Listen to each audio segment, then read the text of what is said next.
Alright, Let's start with them. so we are back. Last session, you all plunged down below the grand cemetery of Elturel in search of one older Raven Guard. Before you found him, you found somebody else who I wish you could say you did not expect to see, but after the things that you learned, the things that you'd seen above the cemetery, the probability of him being here was high. You met Gideon Lightwood, although he had fallen some great distance since the last time any of you had seen or heard from him. Madness planted into his mind by the Archfiend Zariel, driven him to a point where he could do nothing and think of nothing but the destruction of demonkind. This leading him to serve the dark powers that were now threatening every single life in the city you had to protect.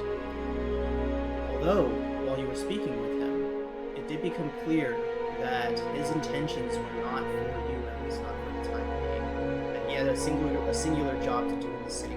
As long as you stayed out of his way, he would stay out of yours. And so, with the now solid information that Older Raven Guard was below the cemetery, trapped in some way, perhaps behind the opening of a demonic portal into the abyss itself, while delved further in, braving the many dangers of the corrupted and desecrated ground that was now beneath the cemetery until he found Ulder himself. Ulder was in a trance-like state. Two beings of immense power, one celestial, one abyssal, seeming to fight over his mind and his very soul. A fight that he was surviving barely. As these two angry deities battled and raged within him, the portal into the abyss yawned open only a few feet away. On the other side of it, you all saw an endless expanse of labyrinths, and out of which poured several minotaur creatures, several horned creatures, with one behemoth of a being hovering above the maze and drifting ever closer towards the portal. You all grew desperate as the fight went on and no obvious end presented itself. Discussion came to possibly killing Ravengard in order to get this portal to close. But at the last moment, as a enormous giant preceded the fiend Baphomet himself, one of you reached forward and pulled the helm off of Ravengard. The intention to remove the helm itself seeming to be what was necessary. Although it wasn't easy and was a taxing experience, the helm was removed, and Ulder fell, slumped, alive, but unconscious and thoroughly shaken by the experience. The portal then slammed shut, closing it off from the fiends beyond that tried to break through. A few moments later, after some more discussion about how you would get out of this place, how you might be able to get Ravengard back, all of these things, eventually the magic of the helm became too much, and the same one of you who removed the helm from Ulder in the first place found themselves unable to resist the urge to place it atop their head. That's me. That's me. You were granted visions. Visions of things that had happened long ago in this place. Visions given to you through perhaps... well, you're not sure yet, but it is called the Helm of Torm's Sight. In this spirit journey, you saw a bloodied woman in armor, a soldier wearing the colors and crests of Elturel, grasping a long sword fit for an angel. Fresh blood had been streaming from a cut on the woman's cheek. Flying next to her was a golden elephant with rapidly fluttering wings. All of you would recognize that as Lulu, the holy font who travels with you. All the while during this vision, an enormous, loping demon threatened to devour the woman. Just before it reached her, she plunged the sword into the ground while the winged elephant let loose a trumpeting sound fit for the heavens. The demon was hurled back as an alabaster palace rose up around the sword. The winged elephant fled, took to the sky of red Avernus, where it watched as a bloody scab grew up from the ground to engulf the place the demon had stood. At the end of this vision, the elephant fled and wandered in delirium before coming upon two odd bird-like humanoids dressed in patchwork armor and standing next to a strange infernal vehicle. And that is where Ferris came back to reality. and the helm tumbled off of his head. That's where we are now. Heavy stuff. Ferris would just be kind of Very much sitting so. there wide-eyed, just like collecting his thoughts before he... I mean, I imagine everybody's kind of looking at me like, yeah... Yeah, questions. when he's just got her head like cocked at you, like, what the hell just happened to you? Oh, quick question. So when Ferris seen the demon in the vision, did he feel an immediate need to attack it, No, or you were was he seeing able it to? yourself. You were seeing it through somebody else's eyes. Okay, gotcha. Yeah. So Ferris would stand up and pretty much explains point blank what he's seen, and then kind of towards the end, to mention that he seen when he gets to the point of describing Lulu there, he points to her and says she was there. She would kind of look around. I don't remember any of that. Bits and pieces. The woman was Yale. I know that.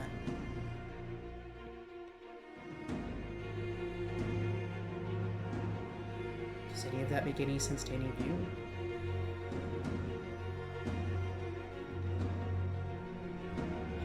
Well, isn't the sword... You said the sword was hidden. And in the vision, it was in a alabaster castle. But didn't...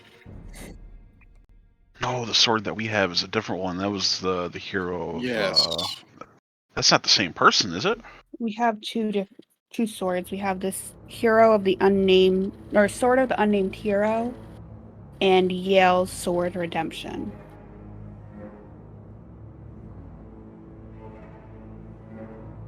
I wonder... Well, clearly the palace isn't here. And that sword is significant. That whole palace is probably significant. Question is, what does that have to do with Zariel? And I hate to say this, but it super sounds like Lulu turned tail and fled. Like she Sir Robin the shit out of that. No, because she turned and attacked the demon, didn't she? She ran. You She saw- trumpeted and ran away. You saw Yale plunge the sword into the ground. As the temple was erupting around the woman, that is when Lulu fled and wandered away in a delirium. In a delirium. Okay. Yeah, if she ran, it wasn't for fear.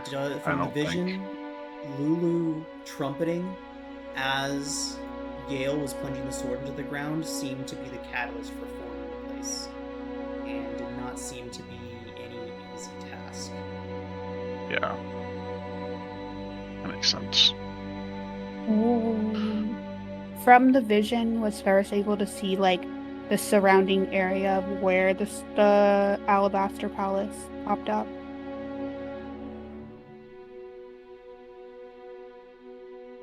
Avernus I could even give you a... is not a place where landmarks mean much. That being said, Lulu would say that she does not remember, and Ferris, you most certainly would not have seen any identifying landmarks or anything around that could give a hint to where this might have been. But Can't be too hard to. I'm sorry. No, you're good. Absolutely, go ahead. I was just gonna say it can't be too hard to find an alabaster castle in this shit heap.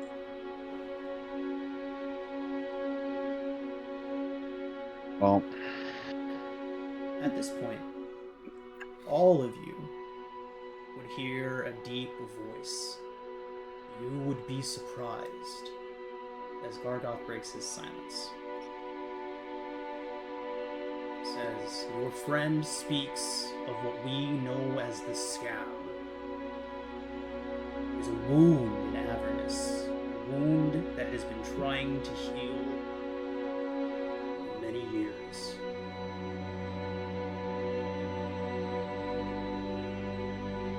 place does exist, still exists.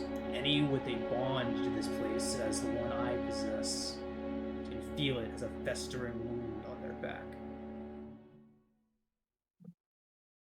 The shield, the face speaking as Bucky holds it, would say, I also know of the Kenku.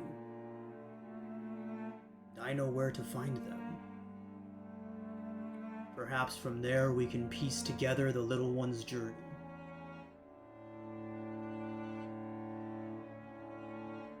You're awfully chatty all of a sudden. I understand my situation fully at last.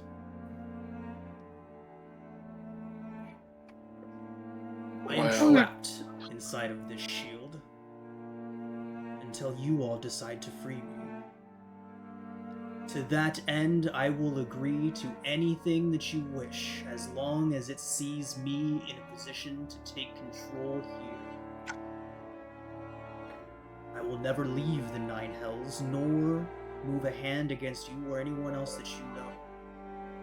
I will sign and agree to anything you put into writing, should you help me escape from this. We'll cross that bridge when we get there. You may find yourself needing to cross it sooner rather than later, if you wish for a destination when you leave this city. Question: does Ferris, knowing that I can't attack the shield or really do anything to it, what does he feel when he's a looking at devil, that shield? if I remember correctly. Oh, was he? Yeah, he's an archfiend. Silvira told you, like straight up. Yeah. Like this is one of the former rulers of this place. Okay, for some reason I was thinking Like demon. damn I near a thought demigod. that Damn near a was- demigod. Yeah. Okay, okay, gotcha. I thought he was demon, not devil. Okay. No, So- that's the only reason that we agreed to this. Is he's a devil, and we made a deal that he would help us getting. you. Yeah. I had him flipped around. If it was for a demon, switch in there my would head. be no deal. Yeah. Gotcha. I want to insight check him when he's like glaring at him. Okay. Winnie, you can tell that there is no lying in this being's voice. He seems to have resolved himself to help you all. Granted that you are willing to help him. Now, Winnie, you also get the idea, with your very high insight, that he would know if you were lying to him. Granted, there's not much that he can do, but he does seem truthful in saying that he knows where the Kenku are that Lulu was seeing, that saw Lulu at the end of her journey. And he most certainly knows about the scab. And yeah, he does vow to help you all find it, should you agree to help him escape. Would the scab have come up in any of our readings about Avernus Would not before we have. came down here? It would not Okay. have. How long has the scab been here? I'm talking would to tell me- Gargoth. Yes, Gargoth would say that it has been here for as long as Zerial has been here. Many had originally believed that it was caused by her fall. That something about the breaking of her will is what caused the scab to begin with, but hearing this, he is likely one of the only beings in this plane besides the all of you that now know that that is not the case. That it was caused by this little elephant and her friend. Wait a minute. How long has he been trapped in that shield? I will get back to that in just a second. Does anybody else have any questions or anything else that they'd like to ask about it before we move on to that?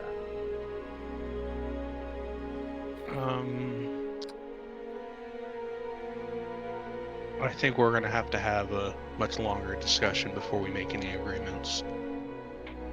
But he's been good to his word so far. No, go. Okay. And Ferris, can you repeat your question again? Honestly, I don't know if I should be asking this out of game or in game, but yeah, I'll ask it in game. How long have you been in that shield? Gargoth, would say that he's lost track of the centuries. So how do you know what's been happening here? If you've been sucking the shield in our realm Because for seemingly longer. he says that he's only been in the material realm in this state for the past few decades. He believes, again, time is distorted for him. However, the reason he knows so much is because of who put him here. And then he would say, your potentially strongest ally and greatest enemy here, the Archfiend Bel, imprisoned him within this shield, or created the circumstances in which he could be imprisoned, and then kept him as a trophy in his throne room for centuries, where he was able to see and hear all the goings-on for those many years. I thought he was trapped by a family of knights.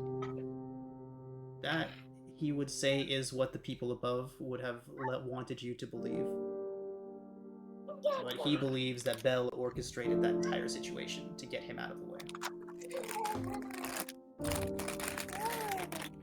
Jesus. Where's Bel now? Here, in his throne, stewing over his loss of position to Zerial.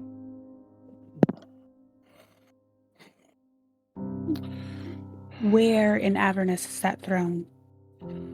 He says that he'd be happy to take you there, if you agree to free him when this is done. Well, hang on. Part of our deal was that you would guide us unconditionally, just for getting you down here. Was it not? And you are down here, and he will guide you. But introductions?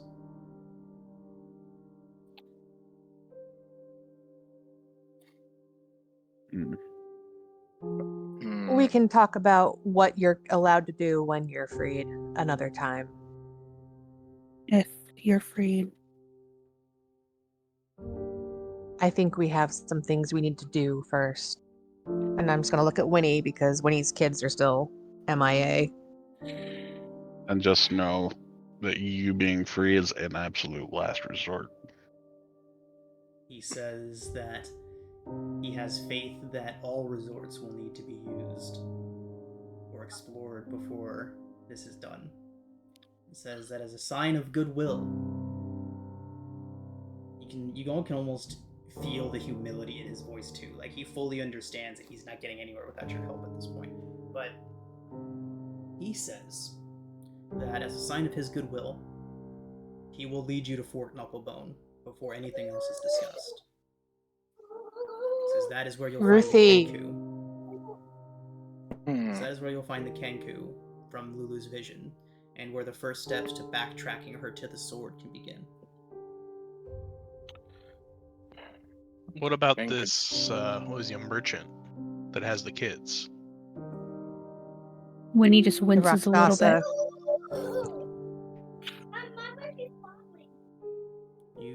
You can sense some hesitation in Gargoth. His eyes even seem to shift down and away a little bit.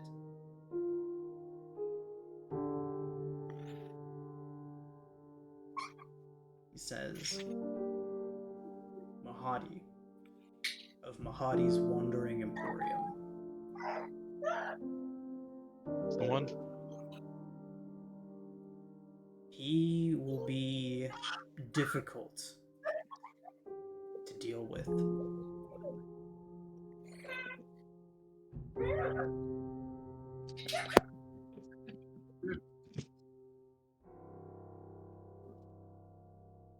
Do you know where we can find him, though? It's in the name, as it were. Mahadi and his Wandering Emporium. Their key to, I guess, sort of conjuring, so to speak, this Emporium. It arrives when Mahadi feels that you are in the most position to benefit from his services.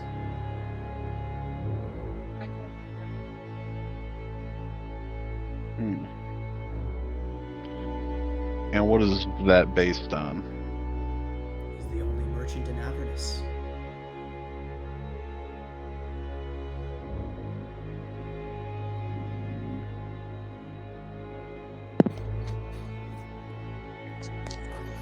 So we gotta find these kids. Yeah, when he just you see like when he tighten up just a little bit, bringing Lulu in closer to her, kind of like squeezing Lulu a little too tight. Some sparkles. Like a crack in her squeaky nose as sound some like a beaver dog goes toy.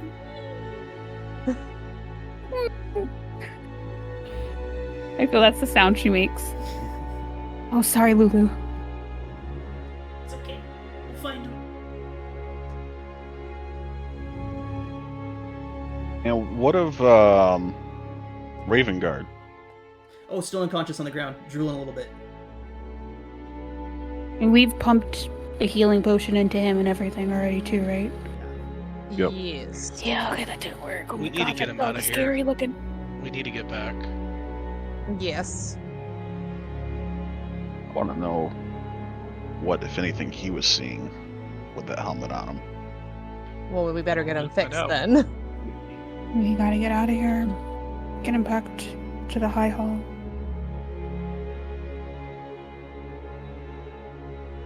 Can I burn Sune's symbol into the ground before I leave? Yeah. That's a great idea, considering how desecrated this place is. Anna, make a religion check. Oh boy, nothing would make me happier. Oh no. Fuck me sideways. Can I assist her on that? Unfortunately not. That was a very Anna thing that she was trying to do on her own. So Okay. that is Anna, Drat. unfortunately, the symbol does immediately go black and melt off once you cast it here. Yeah, she's just gonna shudder and be like, let's get the fuck out of this disgusting dark place. There is no love in this building. I don't even think the gods are really here anymore. They're here. Almost to drive your They're point just relying home. on us. There's It's very definitely point something here. homey. As you go by, you see one of the pillars with a depiction of Torm, and the face is twisted and distorted and is growing horns.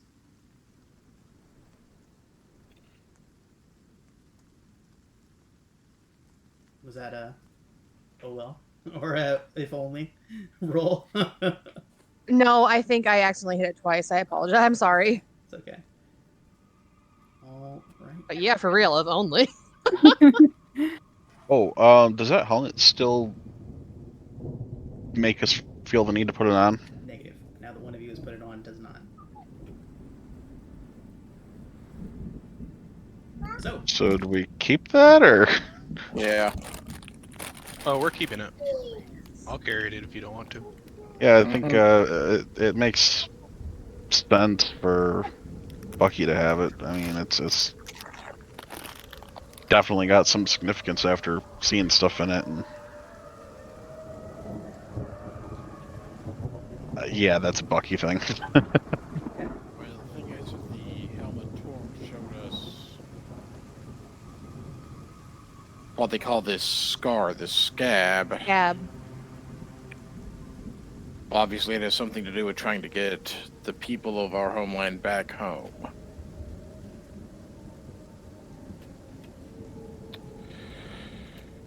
Yeah, we'll But put it in again- a bag and stash it away for now. I don't want Gideon seeing this when we walk out. No joke. Which we need to be prepared for that. He is going to be waiting.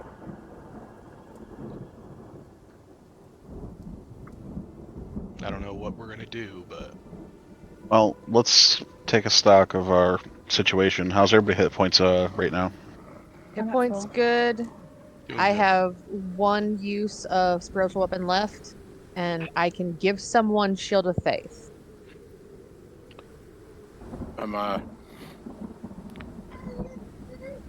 We took a short rest at the end of last session, so I have a, my hit points are almost full, just like 2 hit points shy.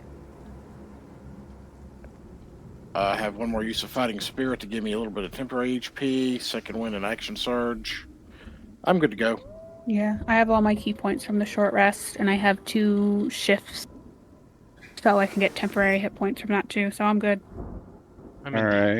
right. Am I allowed, or before we walk out, are we allowed to like do some preemptive spell casting, or would you prefer that be in No, initiative? I mean, you're all in the ossuary area right now, climbing up the stairs. I mean, you all assume that Gideon's going to be outside waiting for you, so you can do whatever you would be doing with that assumption. Watch, he's not there. So in other So words, I'm to answer your question more straightforwardly, Anna, yes, you may do whatever preemptive things you would like to do. All right. Winnie, would you prefer for any attacks on you to be at disadvantage or for a +2 to your AC? Let's go disadvantage because I can get a All right. +2 to my AC with using unarmed strikes. All right. Protection against protection from evil and good. let's That's what. actually, yeah, because I don't think Yeah. I'm just sitting here thinking. I'm wondering if we should take a long rest or not because I've only got one Mm-mm. spell Can't sleep slot. here. A long rest Not takes 8 here. hours to complete. Yeah. Okay. Yeah, that's fair. Okay. Yeah, never mind. I'm gonna do the same protection from evil and good on myself as we round towards where we last saw him. If you're gonna cry, go to your room. Go mommy's room. Do you guys want temporary hit points or extra damage?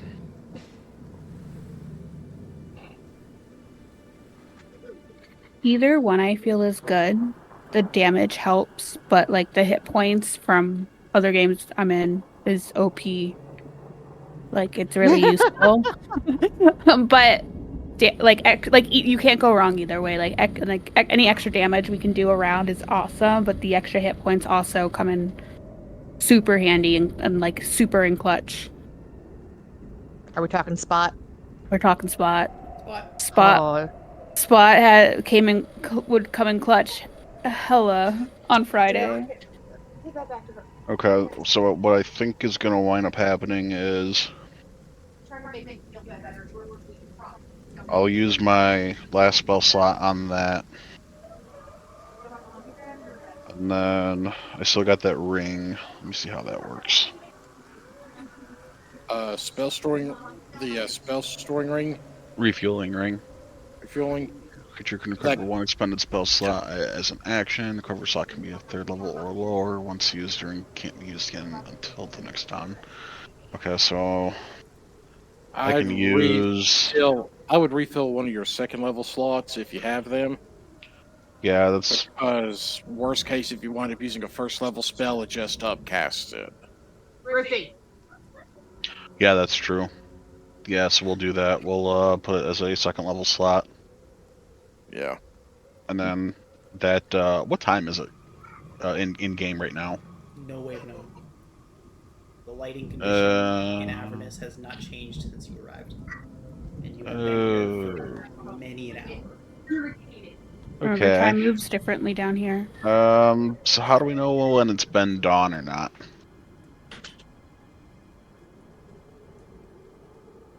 There really is no way to know. Yeah, I don't think there would be a way. Okay, so it'll pretty much just be a matter of, well, let's see if this thing works, and if it does, it's been dawn. If it doesn't, Pretty much. this is the first time using it, so I don't have to worry about it now. But, okay.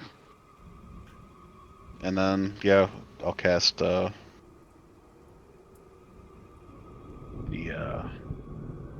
hit point cannon. The hell's Thing. gun. The health gun. Thank you. Okay. So are you all heading up the stairs now and out of the cathedral? Out of the ossuary? I believe. Yep. Yes. There's any other planning anybody wants to do? The only thing I have a question of is on the greatsword that we found, Redemption. Yes. You said that I'd have a write-up on that since I had attuned to it at the end of last game. So you all did take a short rest at the end of last session. Yes, we did. Okay. Okay, so for now, it is just a magical greatsword, but the properties remain. Doesn't. That's weird. I thought I had. Alright, sorry, Hank. I will get that written up for you soon, but for now, it is just a simple. It is a greatsword, magical. It is not a plus anything greatsword, but you do have its benefits, which I have here. So, redemption here. You know what? I will just go ahead and write that up for you literally right now. Stand by.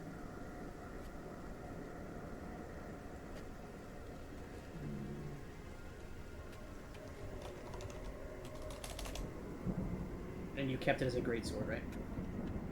Yeah.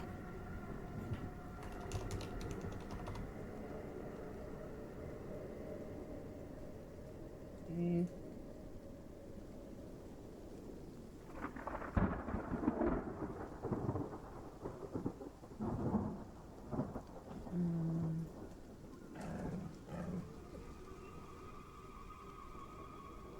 What is that soundtrack? It was thunder and then a tiger growl, I think.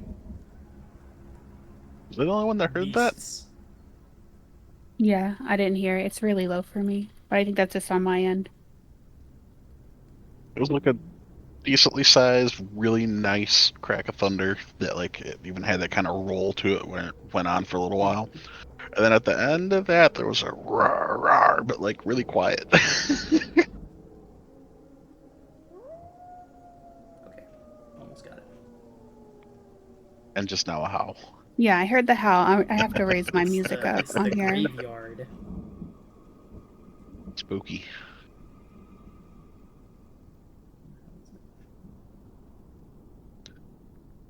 I just was not prepared for the tiger growl. It threw me off.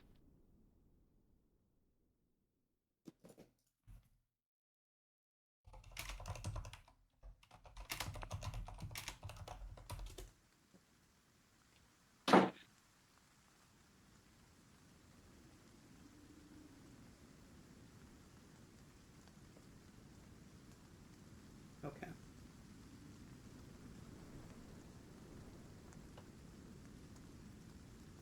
Sorry about the delay there, but here it be.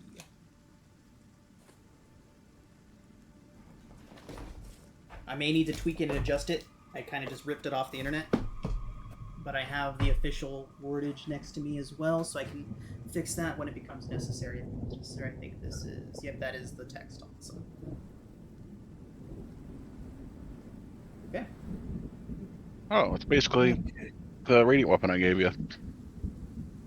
Except to prevent Except you from those- dying. Yeah. And also, once per long rest, you can, if you drop an evil on target to 0, you can then do a 2d8 radiant damage burst on things. So it's got a little bit of extra bonuses to it. Yeah. Okay. Alright, everybody. So, as you all ascend the steps, emerge back out onto the above ground level of the ossuary, stepping out of the building, you do in fact see Gideon Lightward. Not only do you see him, but the two fiendish bodyguards are standing beside him as well as no less than looks to be 24 or more undead. Zombies, skeletons. You look out and the entirety of the cemetery has stopped shuffling and moving and wandering aimlessly, and all stare now at Gideon Lightward.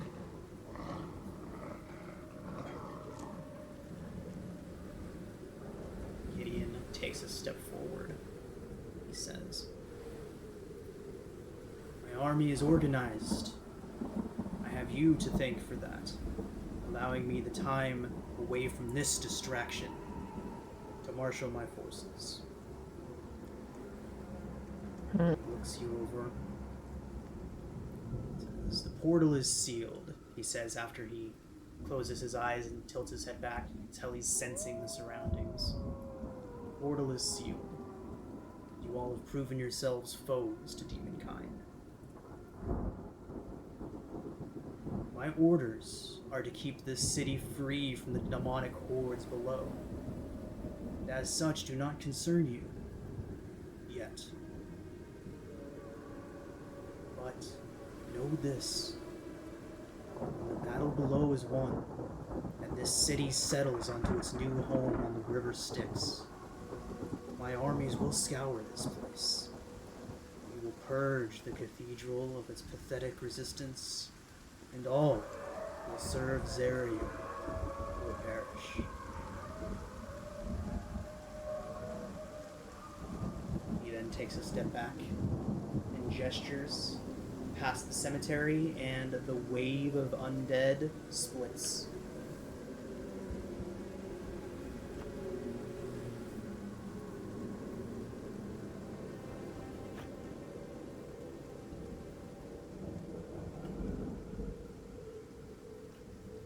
What do y'all do? So all we have is your word that you'll protect the city until the war below ends.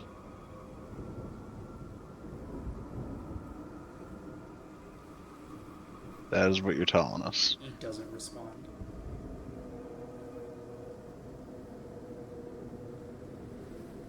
I won't lie. I'm sorry, guys. Anna's gonna snap her fingers under his nose, like in his I believe he spoke to you.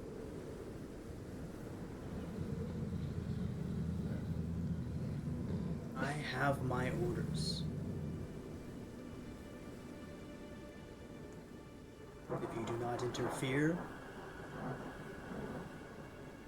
you are not yet my enemy.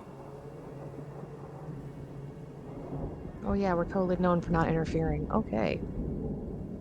And if we do interfere before that war ends, He puts his what hand happens? back down before you can even finish, and the wave closes. All the skeletons wield longbows, scimitars, things like that. There's probably about 25 or so of them that are close enough to immediately engage you all, not including Gideon and his 2 bodyguards. How close are they? Gideon Asking for a friend. himself. Why don't I show you? I think we just need to walk, guys. Yeah. Mhm. Let's walk. Yeah, we just need to walk. Yeah, I think we have to trust him, unfortunately. We don't have to trust him, but we need to walk. Yep. How did you end up like this, Gideon? I am doing the same duty I've always done. Protecting No. against the fiends below. You used to protect Protecting who? Everyone. The hordes of the abyss will never stop, and your leaders, your gods, refuse to lift a hand against them. So we do, and we will, until the blood war ends and demonkind is purged from the plains. We will fight. Get her and go. But who are you even fighting for at this point?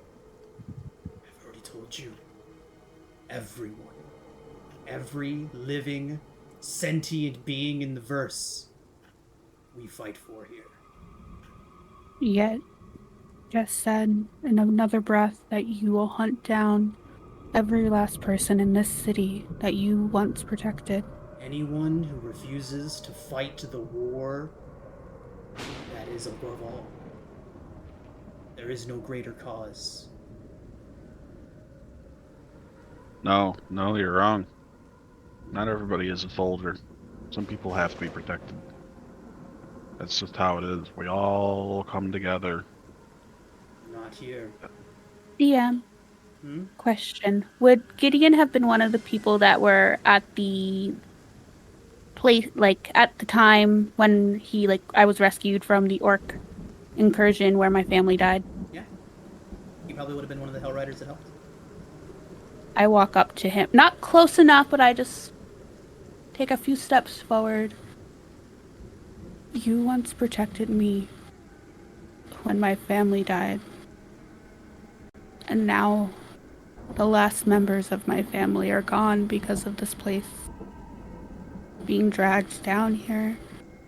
And yet you say you want to protect. He would step forward. Stand with us.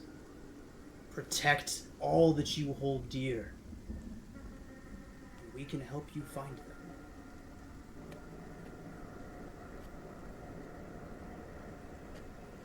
Not like this. Let us through. We won't interfere.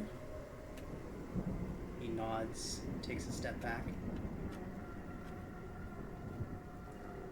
Till the time has come, you may go.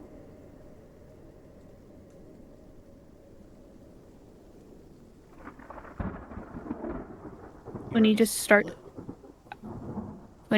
walking through them. Anna's a step behind her. Let's just go. He's lost the whole point. Chris will hold the back and yeah, he doesn't say anything. He just stares at him as he walks by. When he's even more distraught now. I assume I can whistle and get Apollo and ride out. Yeah. Not leave my horse to die in the cathedral or the cemetery. Okay.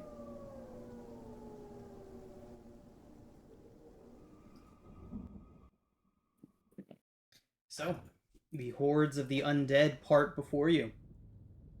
Hundreds of them now lined up in ordered columns, as disciplined as any living army, more so. They don't move a muscle. As you pass by, they split evenly and precisely. An army of tens of thousands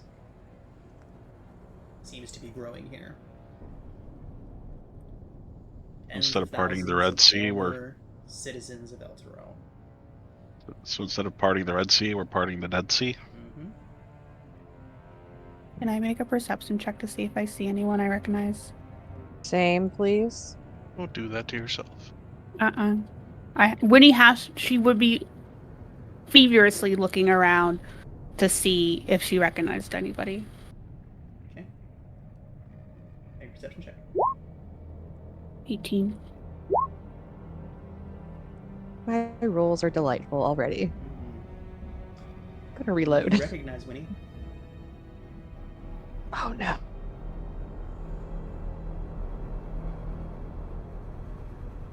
I see my dad. And I stop. Oh, why are you doing that to yourself? Because the DM let me. He could have Stands picked. With an ancient spear, the tip rusted out, the haft nearly rotted away. He stands staring straight ahead along with all of the other creatures here.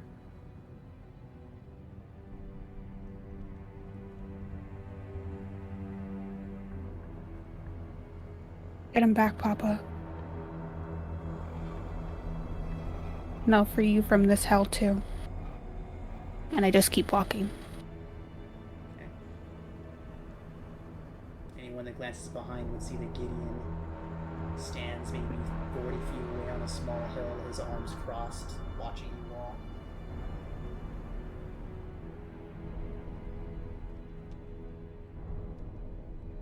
Obviously having witnessed what just transpired.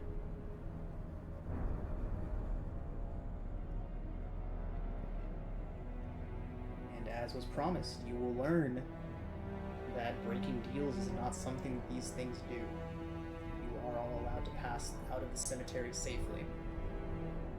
And as soon as you do, you hear barked orders in Infernal from behind. How many of you speak Infernal? I do. It is Gideon's voice, magically amplified and booming out over the cemetery. It says, as soon as you all are maybe 10, 15 feet out of the cemetery gates, it says, march now. Clear this city of the abyssal scum. You would all then begin to hear thousands of marching feet as they flow out into the city.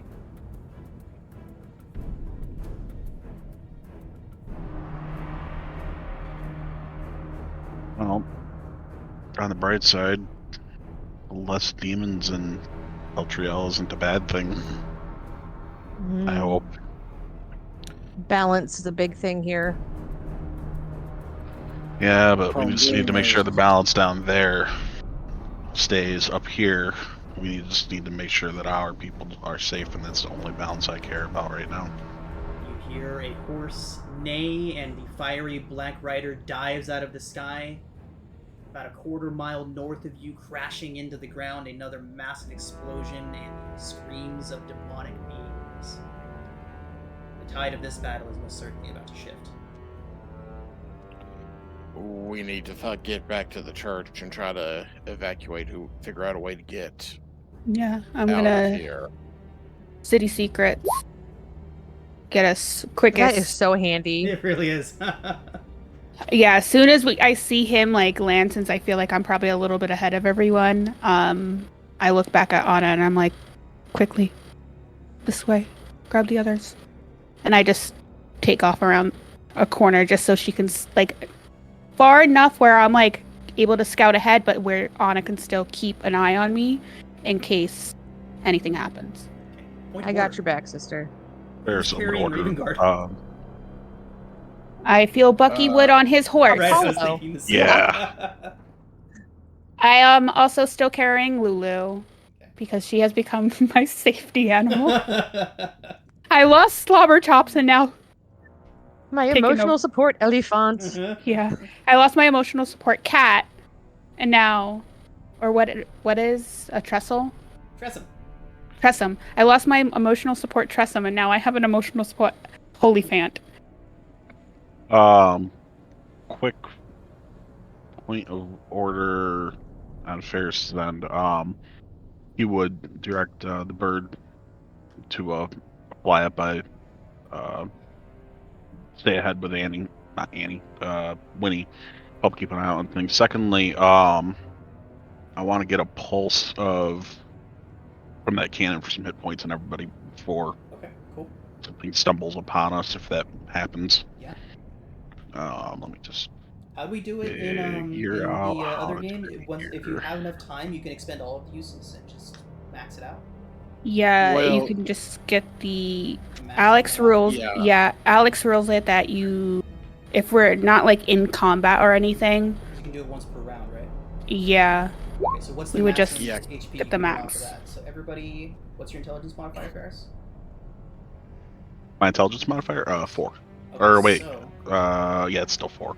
when we are out of combat and using that, we can assume that it's been used to its maximum effect while you're out of combat. So if you use it while out of combat, everybody just gets the 12 temporary HP. nice. Alright. Ooh. Just want to make sure we do that just in case Yeah, it's good something call. finds us on the way to How much did you say it was, Ferris? 12. Nice. 12 temp HP. And then, Let's go. yeah. One question on Ferris. What is his strength score? Strength? -1. Oh, crap. He said nice. Sorry, I like people. I like when people take negatives. It's themey. It makes me happy. Means I you're figured not, that like, was- gaming. Well, I mean, I figured that was the Yeah. idea with Ferris, like, just scrawny. I mean, he's a half-elf. I mean, I figured he's tall, lanky. I mean, geez, he's missing an arm. You had to replace it with, Yeah, right. which I found out that's actually, that is a thing. You can have a prosthetic as one of your Infusion. infusions. I did not know that when I made that, so for now, there's nothing too special about it, I guess. But there could be. Like, I figured Well, that, I had the canisters and stuff for the Tasha's Caustic Yeah. Brew and all that, but Right. What's up, Angry? You gonna say something? Well, the only reason I was wondering is I do still have that mace on me, which it is a strength weapon, but it's also a +1 magic weapon, so that kind of nullify that -1, where it'd be a straight roll if something got up close and personal to you. Well, if I have to, I haven't used it before, but next time we do a long rest, I think I have armor of magical strength. I do have that as one of them that that are picked, and since I have a strength check, blah blah blah. I gotta figure out if I can put that on the breastplate or not. Now that I have that, or if that is something I can do.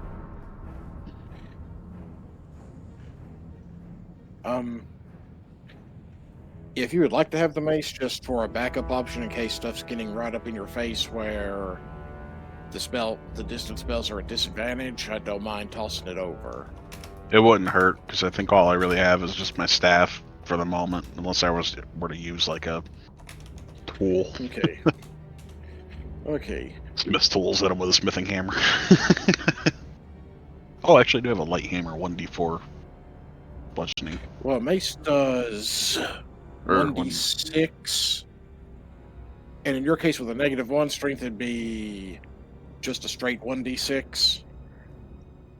My quarterstaff does that. Is it magical or anything at all? Yes, it's magical. Okay. It's a +1 magic weapon, which also means that it takes off that negative strength modifier for taking a swing with it. It also produces light like a torch. That part. I got dark vision, so that wouldn't make a difference for probably me. doesn't But make a difference for 1d6, yeah, that is better. I can 1d8 with my quarterstaff, but that's two-handed. Yeah, and I got that shield, so I can't do also that. there's a negative. Also, it's -1 on attempts to hit because of that -1 strength modifier. Yeah. So yeah, I'll take that. How do I transfer that?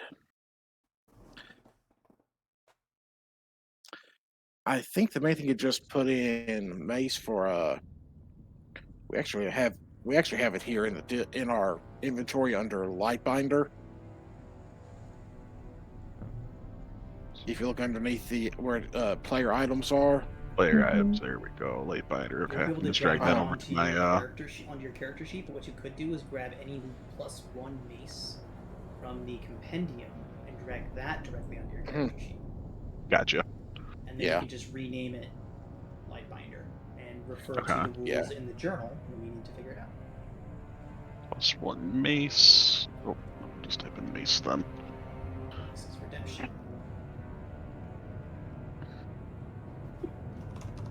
Mace +1. Oh crap! I gotta do it that way.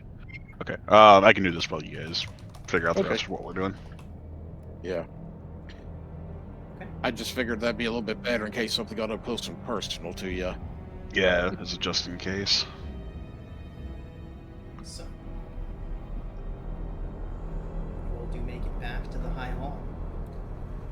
You can hear undead battling demons behind you. You know that it's only a matter of time before the countless hordes spread out across the city, purging any demons they find and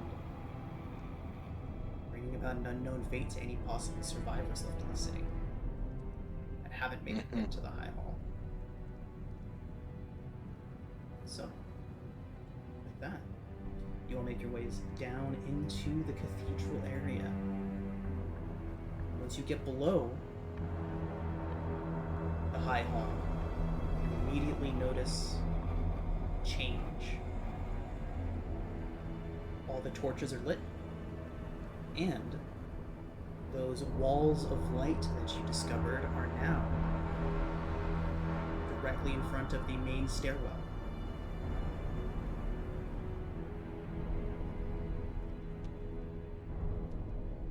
So, you all make your way down, down from the hand of Torm, and down those many, many stairs, And instead of leading away into darkness, they lead towards a bright wall of radiant light, where the staircase had split off before.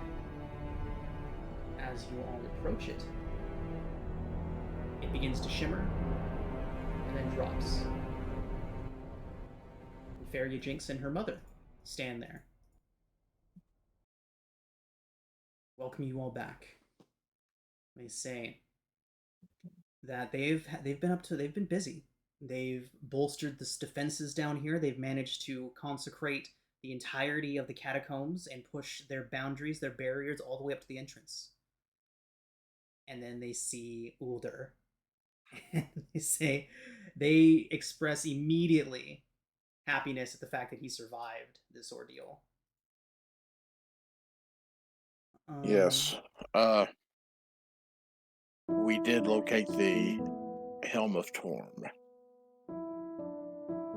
They nod and ask what you saw, And what I was able to show you.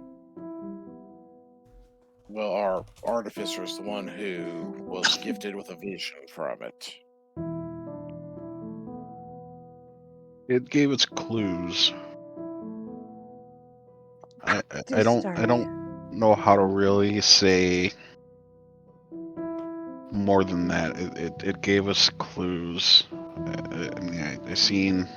What was that girl's name again? Lulu identified her as Zuriel? Yale. I seen Yale, I guess. A sword, an alabaster palace. It was unlike anything I'd ever seen before. But we have a place to start to put the pieces together so we can get to where we need to go and put an end to all this and hopefully bring back home.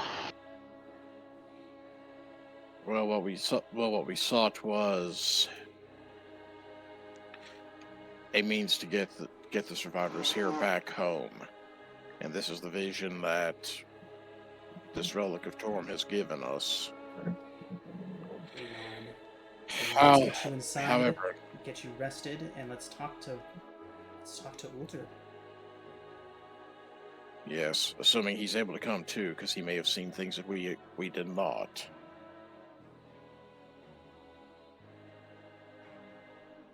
They nod, and they would lead you all back into the main catacombs area where the rest of the survivors are. Anna and Tibbs, your children, will of course still be there, rushing up to you to greet you, and obviously quite glad to see you both back safe once again.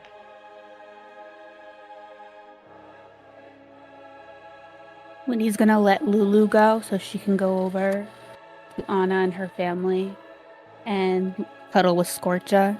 And I'm gonna just go sit by one of the fountains and kind of go into meditation.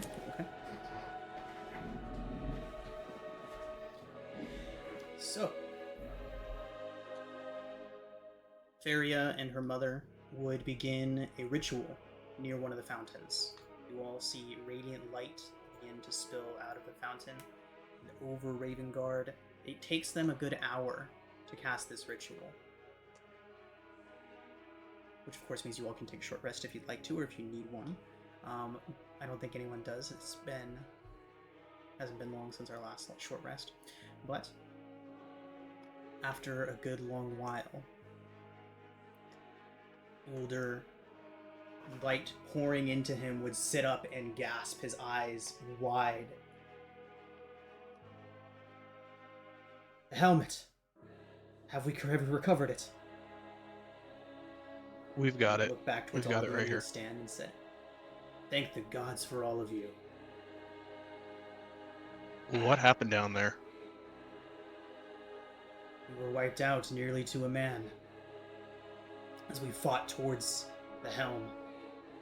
Several demons were in the process of trying to carry it through the portal into the labyrinth. We stopped them.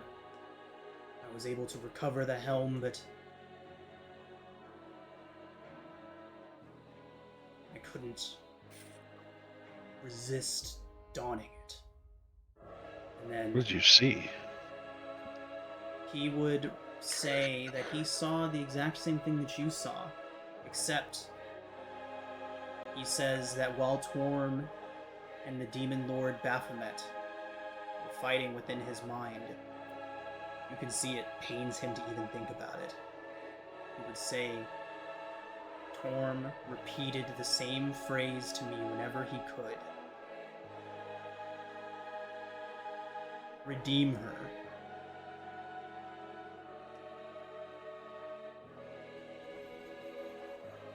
Redeem her. And with that, we're going to go ahead and take our break, everybody. No.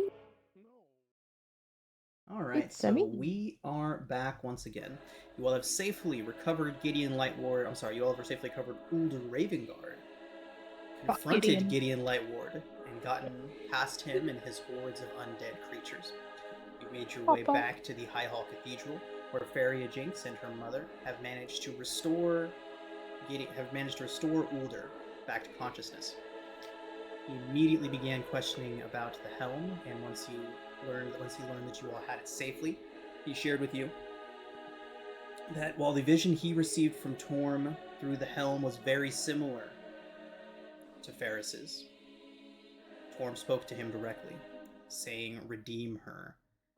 He would then continue to add that whenever he would break through and be able to deliver this message to Uldur, he would show him the sword.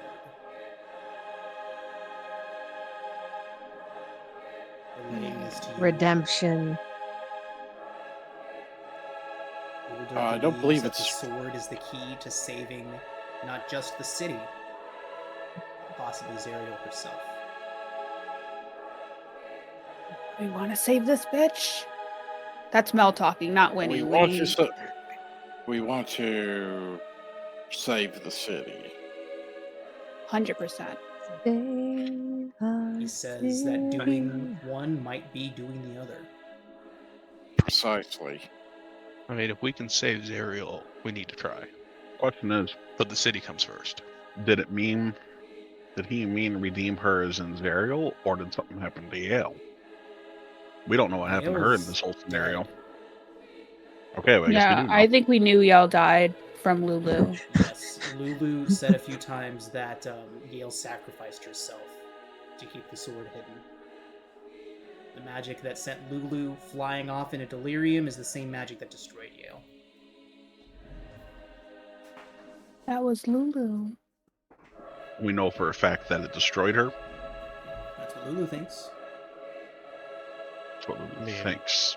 It's not what she knows. Lulu Oh, I- doesn't know much. Her She memory's lost still her pretty memory. fragmented, yeah. I mean, we thought Uh, Zariel died down here originally. The nerd in me is trying not to like piece together what could have happened to Yale.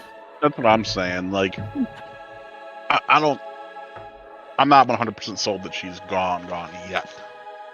We will save everyone we can. This is Mel talking what I believe would happen, like hearing the story of like the vision and like what Lulu's told us. I feel like Yale like sacrificed herself with Lulu's Mhm. protective magic to seal this, kind of like Temple of Time, Link, like you know, Yeah. like I'm going real Legend of Zelda, Ocarina of Time, like sealed the Master Ocarina Sword. of Time, Yeah. full time, Sealed- Master Sword to seal it Yeah, all. sealed it all, like sacrificed themselves to seal it all. Yeah, that's the vibe I'm getting here.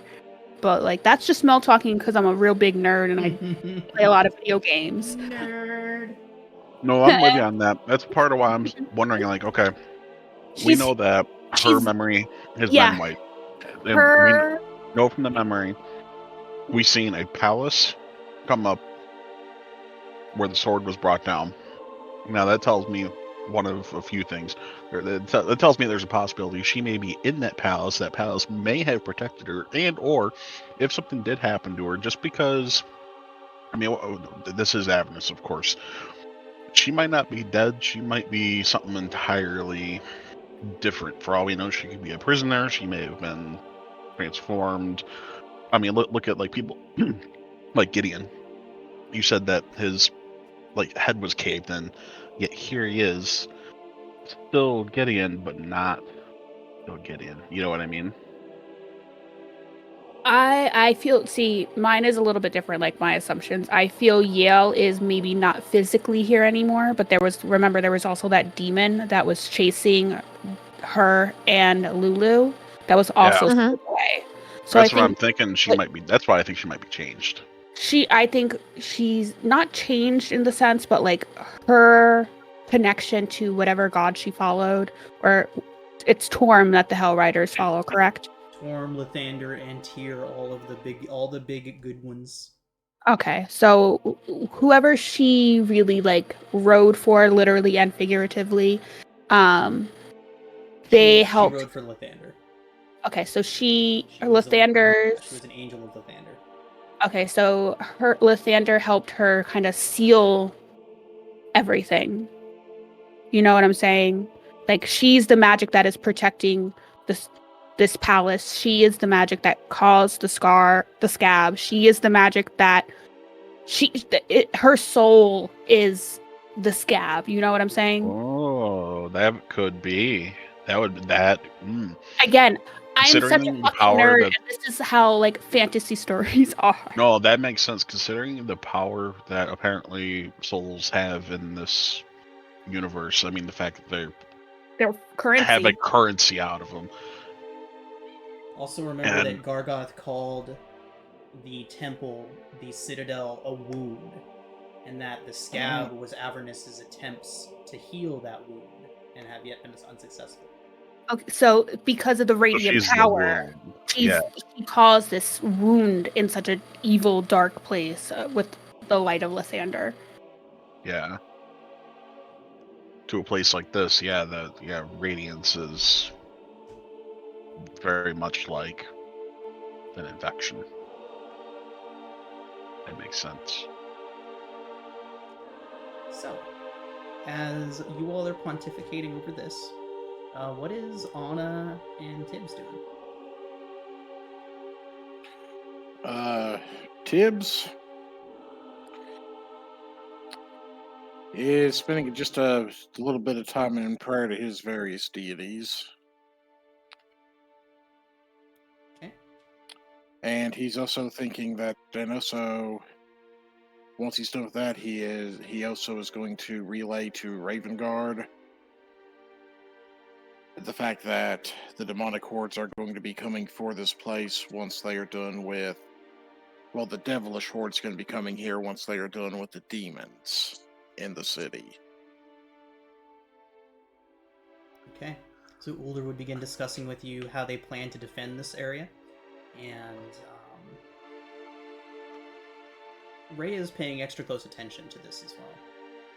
Rhea would have kind of stepped up and began planning and talking that kind of stuff out with you both. So the question is ultimately to try to recover everyone, we need to find where the sword is. Mm-hmm. We also need to find Winnie's siblings and get them back. Winnie's still just meditating by the other fountain. Anna's probably over with Winnie, just holding her hand while they meditate. Well, while Winnie meditates, I'm pretty sure Anna's got the Sorshi in her lap and is letting the kid carve Sune or her name or whatever she wants into that crown. Desperate the bitch. Anna? Oh, go ahead, Tibbs. Mm-hmm. Well, Tibbs is just kind of telling them that since we have to find the sword, obviously there's going to have to at least be some force that goes to the ground below to try to search for it. Okay. He's just unsure if it'd be better to try to find a safe spot outside of the city, or if it's better, or given the wards and the like that have been placed up around this place, if it's better for folks to try to hole up here while the rest try to resolve things down below.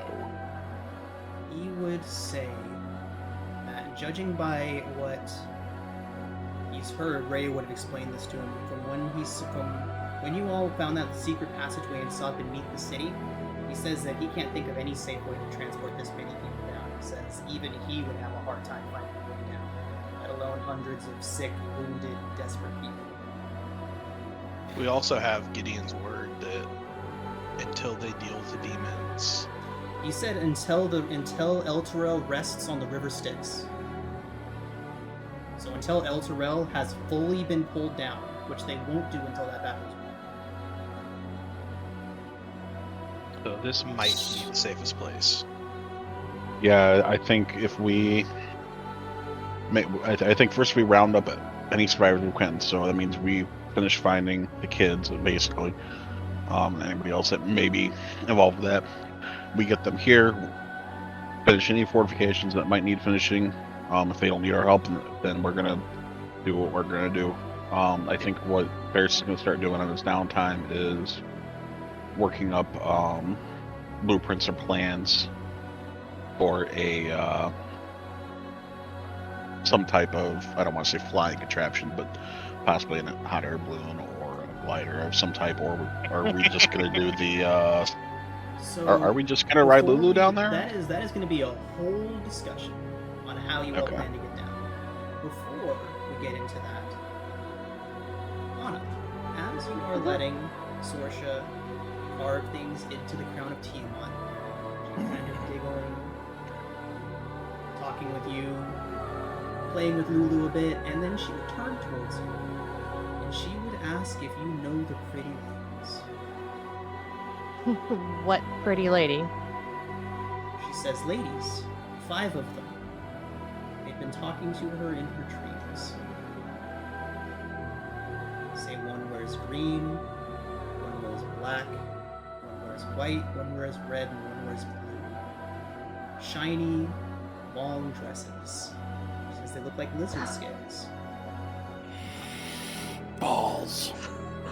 So Anna is going to very carefully to not freak out her kid. Just, what are the ladies saying to you, sweetheart? She says that they are going to make you strong. And they Do they ask say anything if else? they'd like to be, if I would like to be strong too. So Anna is going to just hold her baby and just be Sorshi. You tell those ladies next time you see them that you are already strong and that you do not need them to be stronger. You have everything and everyone you need already. Darig would step forward and say, they say they can let us protect you all. They tell us that we can fight the monsters.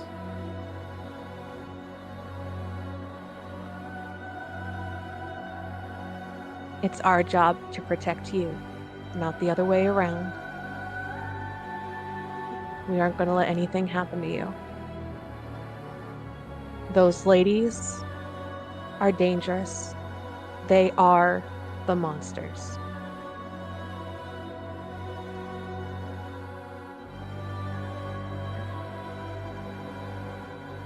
And then she's going to just start, I guess, I don't know, like, are there, like, symbols for the spells and stuff? Like, are there... So, speaking of symbols, you would see that Sorsha has been carving this into lots of things. Is that friggin' Tiamat's? Remember, Ferris does he does have proficiency in Arcana. If you wanted to ask him.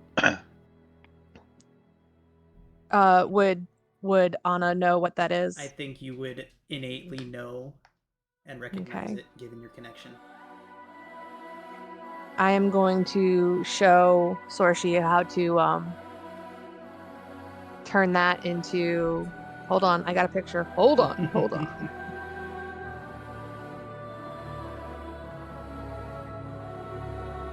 Hold on, I'm sorry, guys. It's a coming. It's coming. I'm putting it in the Discord. Oh shit! Ooh. I don't know why that Big came out image. as. Sorry. It's okay.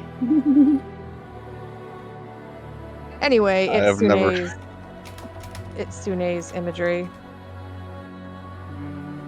I've never seen Basically, 12 it's a woman's kilobytes take face. so long. Sorry. It's okay. Here. Oh, I gotta click the download. Folder, Okay, I'm dumb. and here we go. Sorry, Got don't It's download coming it. now, I'm it's sorry, coming now. guys. Here it comes. Oh, it just comes over as a bunch of. Oh, Anna, Yes. make a religion check. Okay. that's really pretty, by the way. It just it is, and it also makes me happy is that Sune is also referred to as I think like fire hair or something Mm-hmm. because she's a redhead. Like Anna, religion check coming in.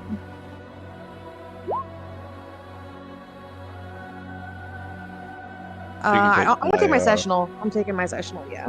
Okay. Anna, as you are showing it, you can feel your crown begin to burn slightly. But as you carve over the symbol, the most recent one that Sorsha has carved, you see white light begin to shine out over the red and black and blue elemental forces that light up the base of the symbol. Carve over it. And when all the magics and the combating energies within these symbols fade, what is left is the symbol of Sune. Hell yeah. I'm just gonna kiss the top of Sorshi's head and just tell her, just point out to her, see, that's how strong you are.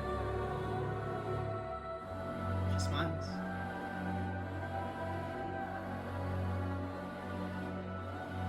And now you can all level up. You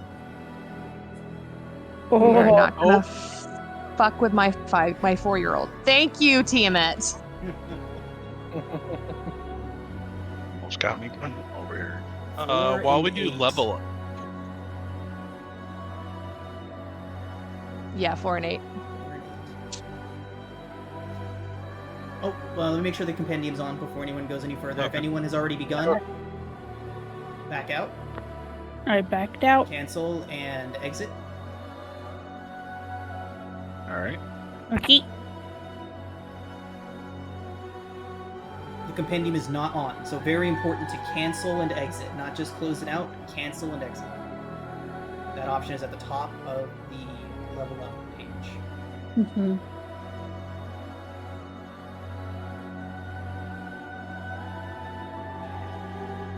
What do I get at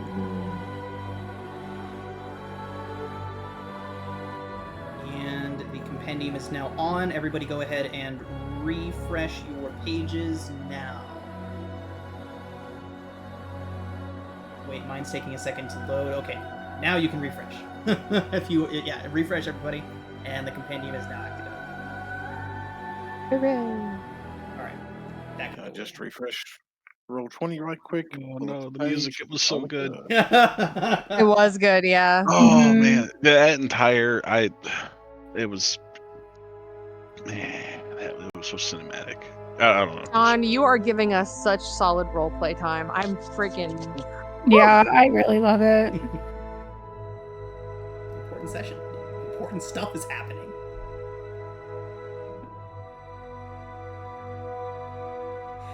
It's one of those weird situations too, where like the idea of trying to like get children to side with like a goddess is weird, but like it's one of those things where I have to put myself into the mind of the literal dragon goddess and be like, that's totally some shit she can pull. Yeah.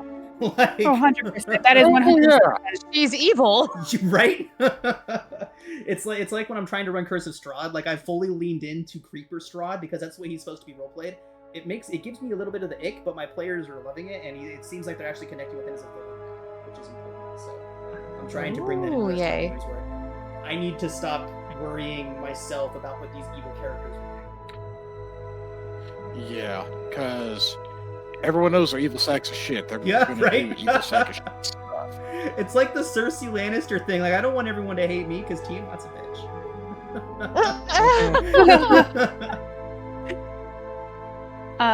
Question. With this level up, do we get to keep our hit points from earlier? Or our This temp will hit be points? assumed after long rest. Oh, so we don't We're get to assuming keep to be taking a long rest right now as well. no hit points. Or temporary hit points, at least. We can also assume that as soon as you finish the long rest, that Ferris, if he is willing, of course, shoots you all with his health cannon. Oh, Wait, what was that? Sorry, I was reading something. shoot us with your health cannon. I got you. Pew pew. So yes, everyone can get the full 12 temporary hit points on top of your regular hit points. Yay. Any items that you have not attuned to are now attuned. So, question about that. Uh-huh. As part of this, do we pick up any magic with the helm beyond it's a divine artifact? Have you attuned to it? I would like to spend some time while we're hanging out. That is a yes or no question. But... Would you like yes or no? Are you attuning Yes. to the helm? Okay. Yes. There you go.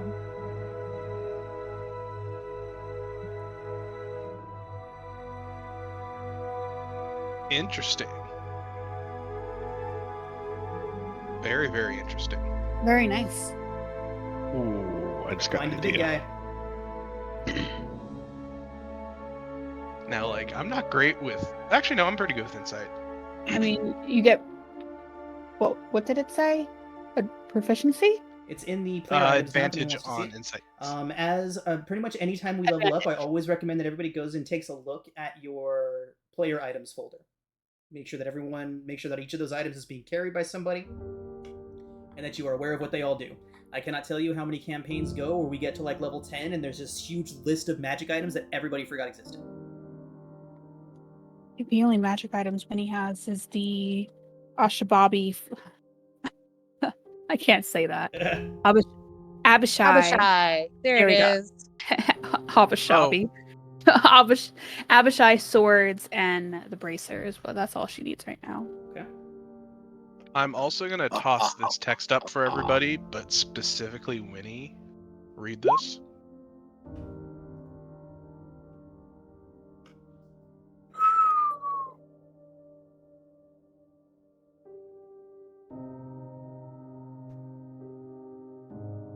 What? So I can get an extra 10 from you when I'm in 5 feet of you? Yep, if you start your turn next to me, you get an extra 10 feet of movement. Wow. So I can have a max speed of 65 movement when I'm shifted. Yep. I'm excited. Oh, I like the feature I got with this level up. I got some cool features. I got this, and then I got a little extra spell power. I got evasion. Question to the DM. Mm. So magical tinkering. I have 2 ideas. Okay. First one is, would it be possible to do like I guess add on to my shield like a I don't know how to describe it. Basically like a way for the cannon to attach to it in a sturdy way, in a way that would allow it to do more damage but have a limitation to it. Do For, more balance damage reasons. is, unless there's a mechanical way in your character class to add damage, that is a negative. However, attaching it to things I have no problem with. That would just require some checks. And checks failed by bad enough would restrict your use of the cannon for the day. Okay. So basically, whenever we're looking at adding stuff mechanically, like as far as damage specifically, unless your class specifically allows you to do that, the answer is almost always going to be no. But cosmetic, quality of life changes, like attaching it to your shield, stuff like that, I'm usually pretty cool with allowing. Okay. Well, the way I've been running it so far is like it just walks up and kind of holds onto Yeah, your shoulder or something. totally. But I'm trying to find ways to use magical tinkering in a way that I can, Well- where it has more of a use that isn't like just plopping a skin on something. Okay. You know what I mean? Sure. So- The magical tinkering thing is essentially like prestidigitation or druidcraft. It's more a flavor thing more than a general mechanical thing. Yeah. Oh, geez, Now, 733 pattern this level is critical. now the proficiencies you have with various tools and stuff, if you have some downtime, that's what can be utilized to try to craft some goodies. And there is going to be a level where if you have the gold, you're going to be able to produce items of common and uncommon magical variety in half the time and a quarter of the oh god, I forgot, is it a quarter of the, I think it's half the cost, quarter of the time. Yeah, and the ability to create magic items is not to be underestimated, especially in a setting like this where we're going to be pretty low on magic items. Okay. And particularly considering the fact that you're going to be at levels where you're going to be able to attune to like 4 magic items. Yeah. As an So artificer, then- you get more attunement than anyone else does. Like if Okay. you went all the way to level 20, you'd have 6 slots that you could attune to stuff. Okay.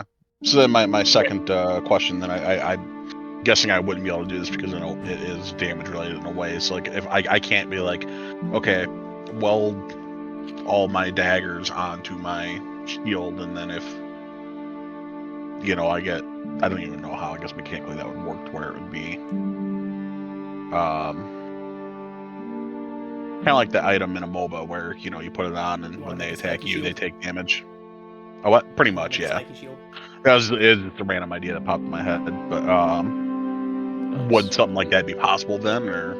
I would I not take be it- I take it opposed no. to allowing you to fuse some daggers to your shield, and maybe as a reaction, when an attack misses you, use that shield to then deal 1d6 slashing or piercing damage. It's not too bad. Okay. Again, it would require a check. Probably. What tools do you have at your disposal? What tools are you proficient in? Well, those are two very different questions for me because I'm proficient in more what than I tools are you have. proficient in? I'm proficient in smiths, jewelers, tinkers, and thieves' tools. Smiths and tinkers is what we need. So, what we would do in this situation is, so with your arcane firearm, getting it to permanently affix to your shield, a check where the worst case scenario would be you can't use your cannon for 24 hours. Attaching the daggers to the shield would be another situation where there is a worst case scenario, and the worst case scenario that would be breaking your shield. Okay. It's not something that needs to happen now, but it's something that I thought about for. Yeah, things like that. It's generally like small, like the daggers on the shield. I'm willing to work with. It's mainly when we get into like multiple dice of damage or magic damage in general. I am very weary of just allowing like hand waving cool stuff to happen when it comes to magic. Yeah, damage. yeah. But just like a d6 of piercing as a reaction if they miss you with an attack, if you do some checks to make your shield work like that, cool. Okay. 'Cause, I mean, every time I come up with an idea, I always think of something to try to balance it. Right. Like the idea I had with the cannon on it was like, okay, you have to like take, I would have to set the shield down, and then the cannon would be stationary, and that would be a whole action. You know what I mean? Yeah, But back when I first I started get what you're DMing and saying. first started playing, I was all about doing like crazy shit like that. But mechanically, it's one of those situations where it's a slippery slope, and You don't want to so it's ruin the best, balance. especially in a game like this where we're kind of running it closer to the book and balance is a major issue. It's gonna be the answers are unfortunately gonna be often no. But just like that, the quick DM tip: the no but is your best friend. Like no, but you could do this. Yeah. Yes. Yeah, the spike shields. Something I can Oh, I missed you, think about spell more slots. All as we go. right, Oh, how is yeah, everybody's level up going? Mine is done. I'm just getting gifts. So I don't know if it will help, but I just took locate object. I love the optimism.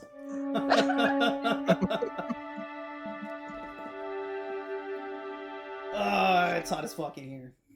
Oh, I'm I sorry. have a new ability, guys. That you guys.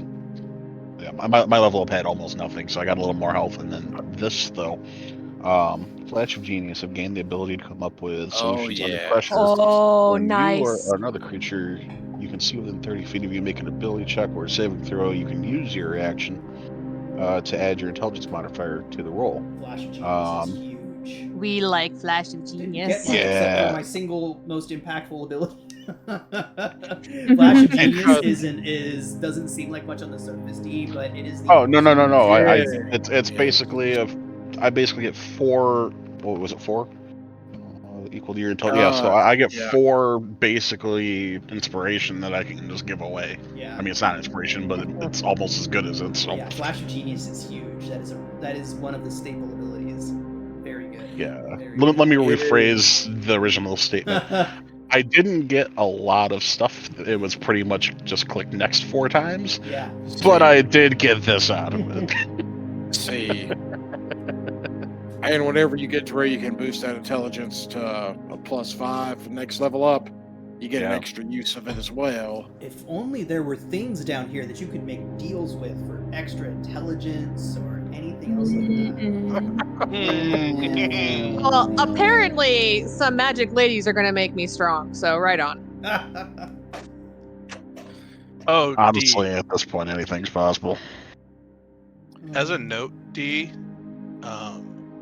you don't need to worry about which tools you're carrying as an artificer. You can create tools. Oh, right. Yes. Oh yeah, tool for the job, duh.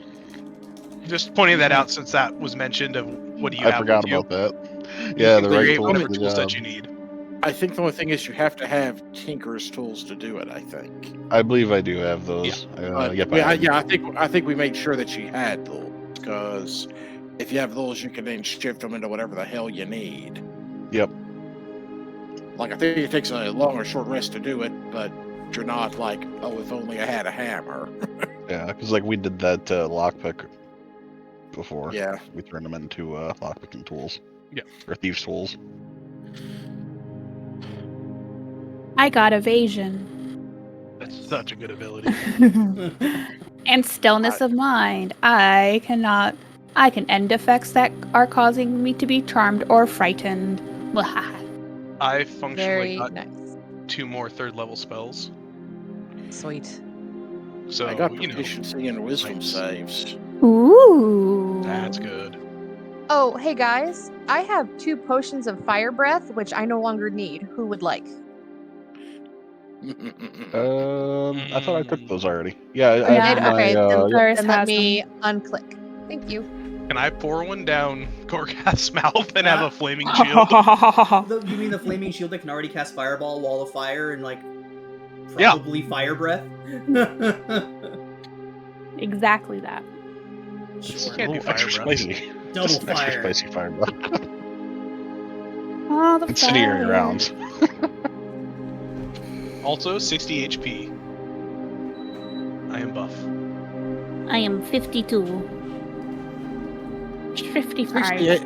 60 HP feels a little bit better, particularly with Ferris boosting us with 12 temporary hit Mhm. points. Yeah, with the boost, I'm at 64.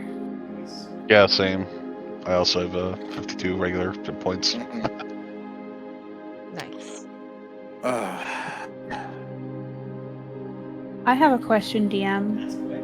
Since we're waking up in the next morning, can I go over to like, what's the name of the ladies running this place? Her and her mom.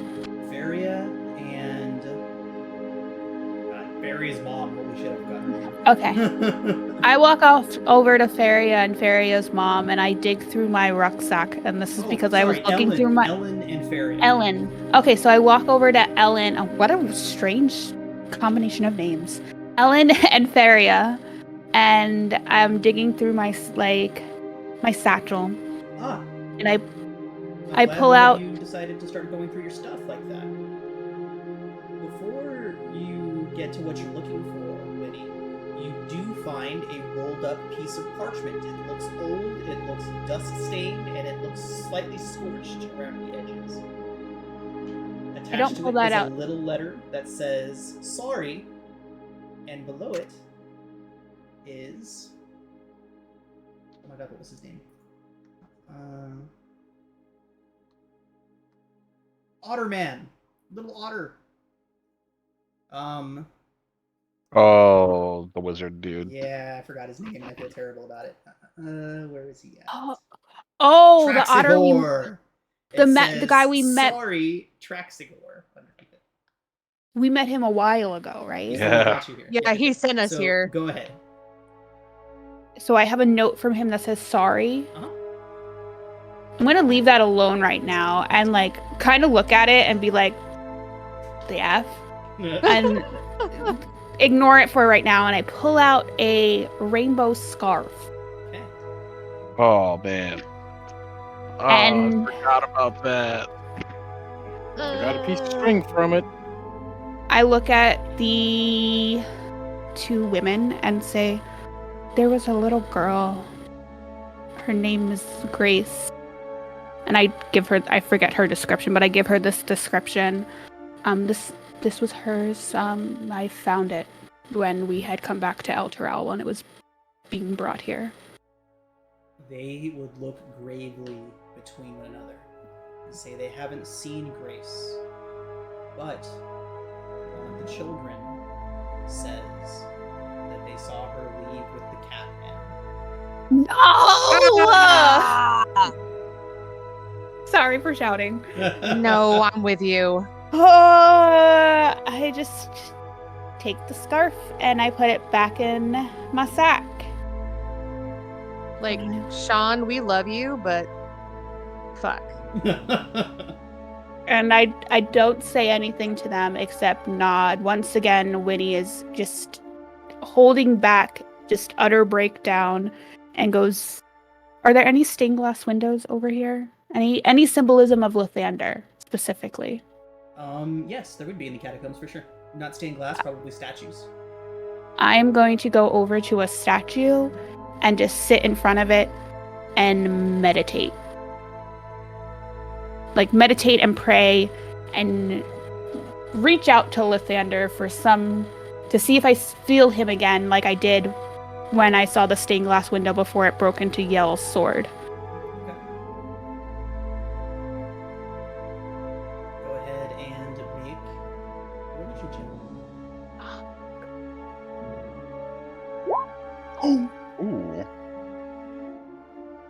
All right.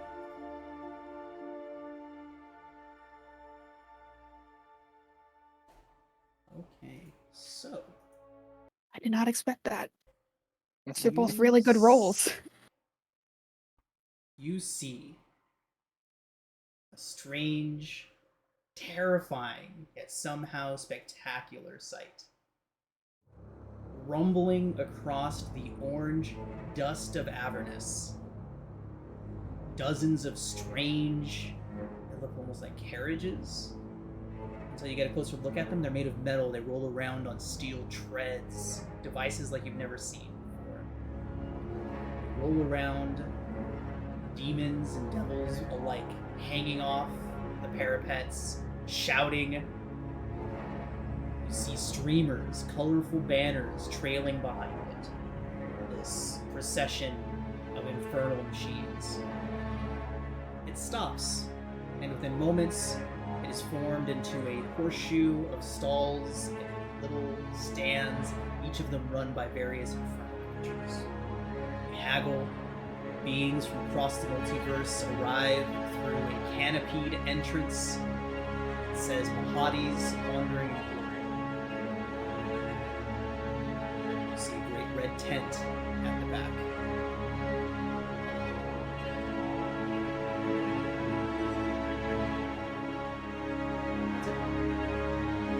The music did not help. No, the music was perfect. Yeah. Yeah. No. As the vision Well, Thander didn't say anything to me, right? Nothing, no words spoken during this. It was just imagery I was seeing. Indeed. Winnie would just open her eyes and walk over to where a majority of the group is. Maybe, Bucky, where are you right now? I think Bucky would be helping with taking stock and trying to get this place organized. I don't know specifically where. Okay. Winnie would walk over to Bucky, I think. He stopped. He stopped? Who? Mahadi. Mahadi? Where? How do you know? I went to ask about Grace. And she's also with Mahadi, like the twins. I went and prayed by the Lathander statue. The only way I find solace now, most of the time at least. And he showed me strange contraptions and a red tent. Somewhere down there. I don't know where. We should get moving then. Maybe we can stopped. find them. Yeah. We should tell the others. Yeah, let's get everybody together. I don't know if we can really afford to spend too much more time here. And I also found this, and I pull out the scroll So, from that otter. Note. unfolding the little note, it says on the other side, "Sorry for leaving you hanging. Forgot to give you this."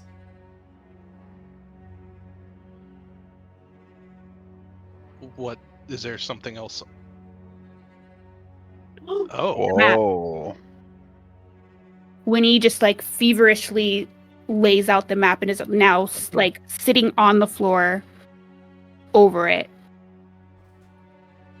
Hey He guys, get has over a here. little post-it attached to it that says, "This was written by a madman, seconds before Avernus claimed his mind and soul. Be wary of what you read, and trust not in what you see." Damn otter. Like the sound of demons, Zapper. I'm excited about Arkin's tower, but that's because I know who Arkin is. It's a little do close to something else, buddy. Arkin's a very, very powerful paladin to Tiamat. Of Tiamat. Wait, there's more. Forge. Fuck a duck. Wait. What else came up? I missed.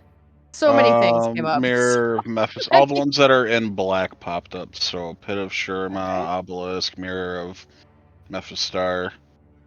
But I'm None of these curious sound about like nice places. Bell's. I mean, Crypt we're of the in Hell hell. Riders. We're going there. Oh. Going where? Crypt of the Hell Riders. Where is Mahadi? I don't know. He stopped some. Do any of these iconographies that I can kind of see on this map? Mahadi's Wandering Emporium. That Yeah, I can it's maybe. wandering. It's But was there anything that she recognized as far as the landscape? It's just red. Okay, so there's red stuff over here. There's red stuff over here. Everything else looks like lava.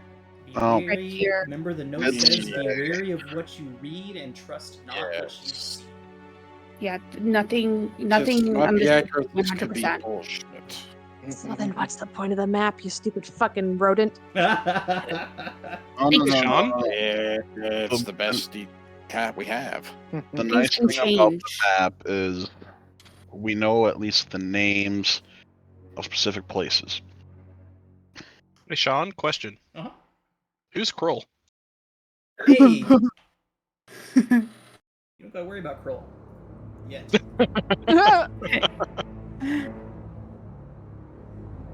I didn't even I was know. hoping he was an old player. Let's just say not everybody that played this adventure last made it out.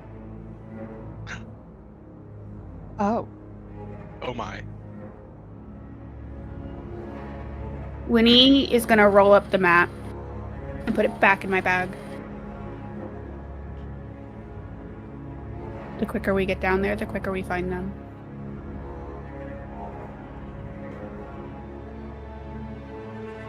Well, guys, I've got 3 plans. I think it's been agreed upon. We're gonna follow the path under the cathedral here, and that we had found earlier. So we can either basically make a little harness to put on Lulu, and then I can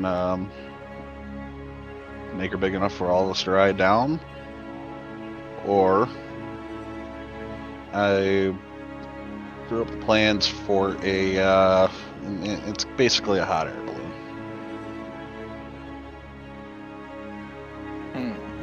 And that might provide a way back up, possibly, if need be. So, what do you guys think? What's the third one? The third one is similar to the hot air balloon, but Jump and it's pray? more more of a hang glider idea. I was thinking. I feel like I had another idea that I was half baked on too, but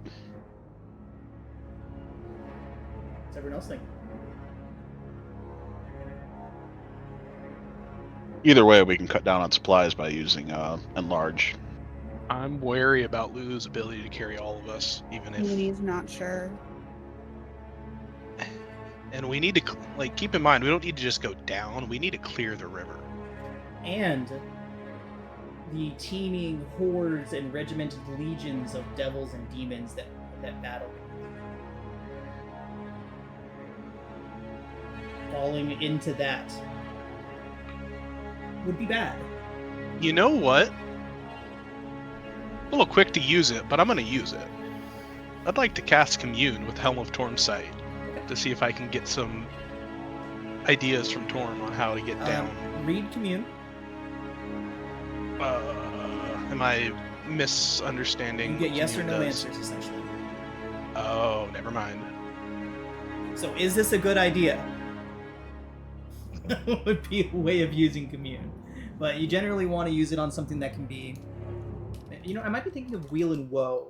No, you are correct. Yeah. You asked 3 questions to be answered with yes or no. Okay.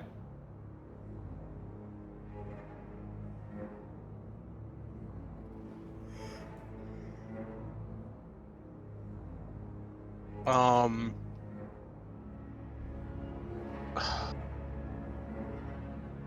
don't know looking how we through do all this. the spells right now. See if there are any other options. The issue is we don't need to just go down. I think safely and then back up. I think that's the thing with a hot air balloon. We make a hot air balloon because that can get us back up. But do we have time to make a hot air balloon that fits all of us? Not only that, All we need to do is make one that is small enough that we can make it quick, and then I can just cast enlarge on it. And then that'll give us, what is it, an hour? That'll save us on time. that will save us And some time, but resources. you're gonna see a hot air balloon. Like everything down there is gonna see us coming down. We need to do this like I could quick. also cast blur on it. But I don't want you to waste all your spells doing. If it gets us down there safely, that's all I need. Oh, I just have to do the long rest. Look. There you go. I'm just worried about the time it's gonna take us to get down there. And I saw Mahadi. They stopped. We don't know how long they're gonna stop where they are.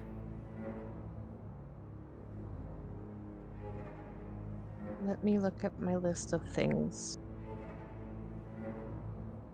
We can always figure out a different way back up as long as Can we get down there, ask in which his case- shield? Can we ask Bucky's shield? Like if he knows of any ways down? Since he decided he was going to be useful and He helpful would to say us? that the chains themselves are scalable. Dangerous, but Interesting. as a last resort, it could be done. I have spider climb. I mean, it only works on But one the willing issue creature. is, if we even somehow manage to climb down these chains, we're still dropping into Styx. You could say that many of the chains are likely bounded well away from the banks of the Styx, possibly even far away from the battle, as to keep them safe and to keep them well mounted while they drag down. Well, The hang glider is also an option because that can give us horizontal distance, and all that is a couple of sticks and a really I mean long no piece of offense by fabric. this, but I'm a little wary of you making the hang gliders for all of us. Oh, I'll stick a one giant one that we all hold on to, but that, yeah, I'm even more wary of that idea. fair enough. Hey guys, I don't know if it makes any difference for y'all, but I've got pitons. Pitons! Another campaign saved! I don't know what that is. They're climbing gear. Yeah, like rock climbers use them. Yo, didn't we have They're like a magic basically- bean that we can do something with? Explosives. Magic beans are explosives. Yeah, they not the magic beans like the beanstalk. These ones blow up. Oh, okay. Good idea though. Ooh, I don't like any of this. Pitons. Oh, that's right. Isn't it like you roll a D100 or something and something crazy happens? Something terrible happens, yes. Piton.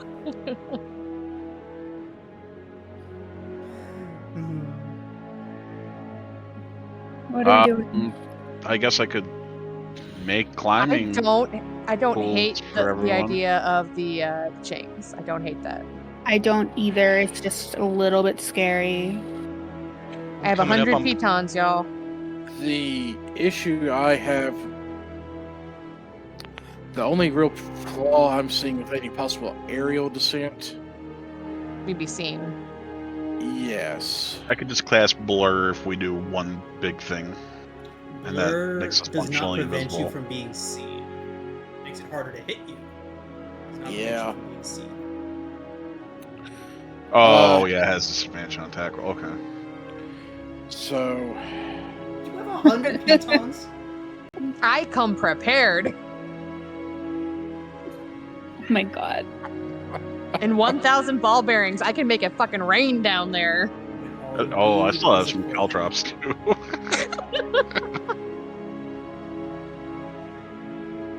Oh, dude, yeah. Okay. So this is what we're gonna do. We are going to build a hang glider, and I'm just gonna continually cast caustic brew as we go, and we're just gonna napalm everybody. No. Oh, I we're love not that doing idea. that. We're not doing that. Maybe another time, but not right now. So, like, size up Winnie's- Ferris. Winnie's visibly think getting you can very climb stressed these? out. Yeah, I got spider Well- climb as one of my abilities that I actually do have. I've had it checked for a while because I figure it might come in handy. So just so here's what's going on. So climbing down is obviously going to be difficult, right?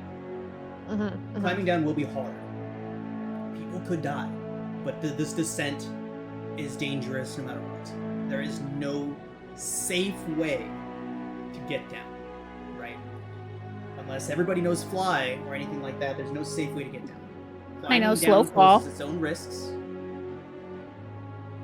That could help. I doubt it could help everybody. But climbing down poses Yeah. its own set of risks, and in order to create any sort of improvised equipment or improvised devices would require a series of successful checks, which could also fail. You have your options of getting down, of how to get down. It just depends on which one of your options you can give yourself the best chance to succeed. Now, I can use some magic to help people, like, be a little stronger. But I just don't see any options that. I still Sound think the hot air good. balloon's the best, personally. It's I gonna mean- take too long to make a hot air balloon. It's not gonna take you one day. I would say it would take 2 days of work. Is there a way to do a check to see if I guess basically, would Lulu be able to carry all of us if I use some large on her? She says if you She's- she would be able to carry 2 of you if you enlarged her. Do you know when divine intervention kicks in? It's soon, right? I feel like I'm. Well, like, am I allowed to like petition my deity? Is divine intervention an actual mechanic? It's in here somewhere. I just don't have it yet. Okay. We will discuss Or is that that- when you get it. But yes, But, like- it seems likely that you'd be able to do that. I have harness divine power. That's for spell slots, unfortunately. How Yeah. about just plain old prayer? Can I pray? You could certainly try. As I'm falling, I'm praying to the gods. Please save Oh no, me. I mean before I fall. Falling as fast as we can. I mean, apparently I have 2 deities now, and both like fire. Another idea we could do is everybody gets a.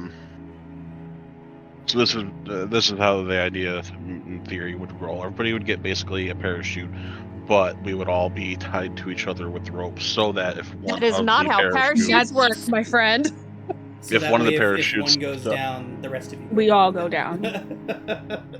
well, no, but think of it, we would all have our own parachute, so it would save the person. Probably be the idea with like Again- I'll say this: the validity of an idea in the real world and the checks required to make it happen are not the same thing. So while that idea is unlikely to have worked in reality, a series of successful checks to make improvised equipment is a way down. So we Yeah. would allow it would just be a series of checks to make whatever device or whatever contraption you think. And I'm not saying it's a bad idea. I'm just saying we don't know how long it's gonna take to make how many parachutes? So- 5? Ferris is an artificer, so I will say that regardless of what concoctive plan you all come up with, it will take no more than 1 full day to create. Ferris is magic tinkerer, so he can make it happen. basically the trade-off is I'm personally comfortable with spending a little more time to make sure we are more safely secure in getting down there. With It you. is a series Without of being 3 damaged. checks, regardless of how much time you spend on it. 3 checks. Now the problem with that's the thing, right? It's do you want each of you to be dependent on succeeding checks in climbing, or do you want Ferris to be the only one that has to succeed on checks? I've got faith in Ferris, and I've got a couple tricks to help him. It also should be known that the only one that will be able to spot potential flaws is Ferris, and that is one of the checks. It's 1 check to gather materials, 1 check to spot flaws, 3rd check to construct.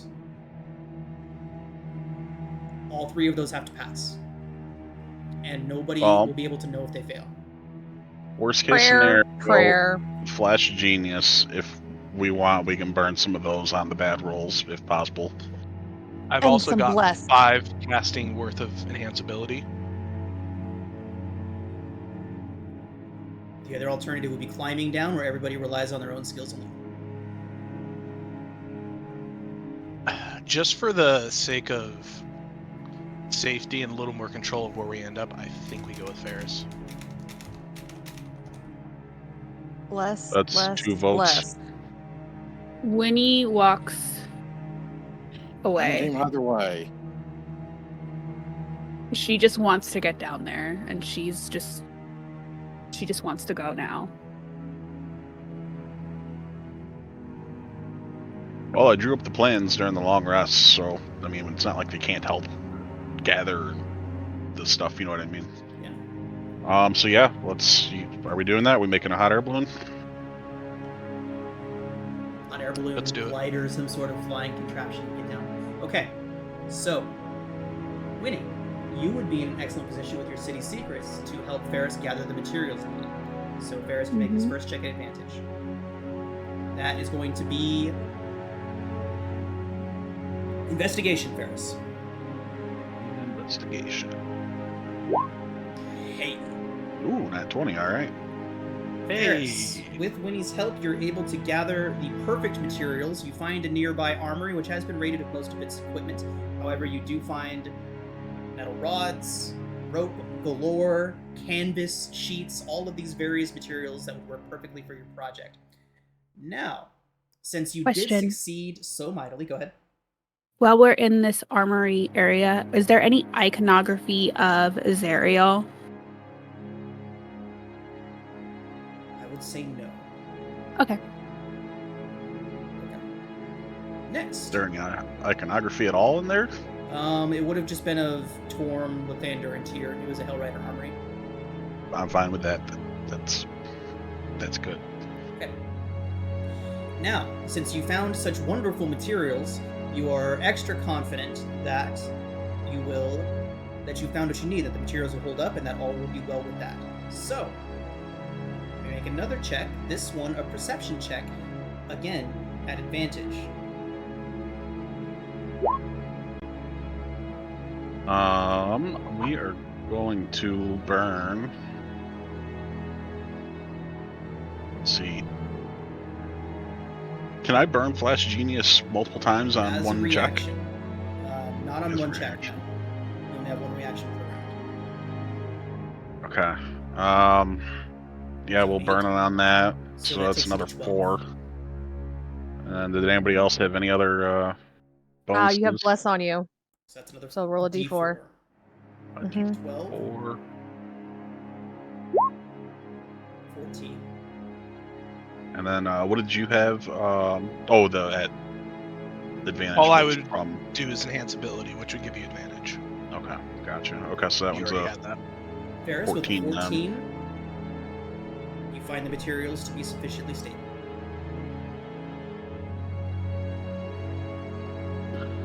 Next is a dexterity check using the appropriate tool. So that can be your tinker's tools, your smithing tools, whatever it may be. I will say this. The only way that you get advantage on this check is if somebody else is also proficient in tools that would be useful. I have some from Could rogue I stuff. Which hit him with- ones? What tools proficiencies do you have? Hold on. Thieves and poisoners. Unfortunately, neither of those will be relevant. Sorry, Could y'all. I just hit him with some enhance abilities while he's working on it?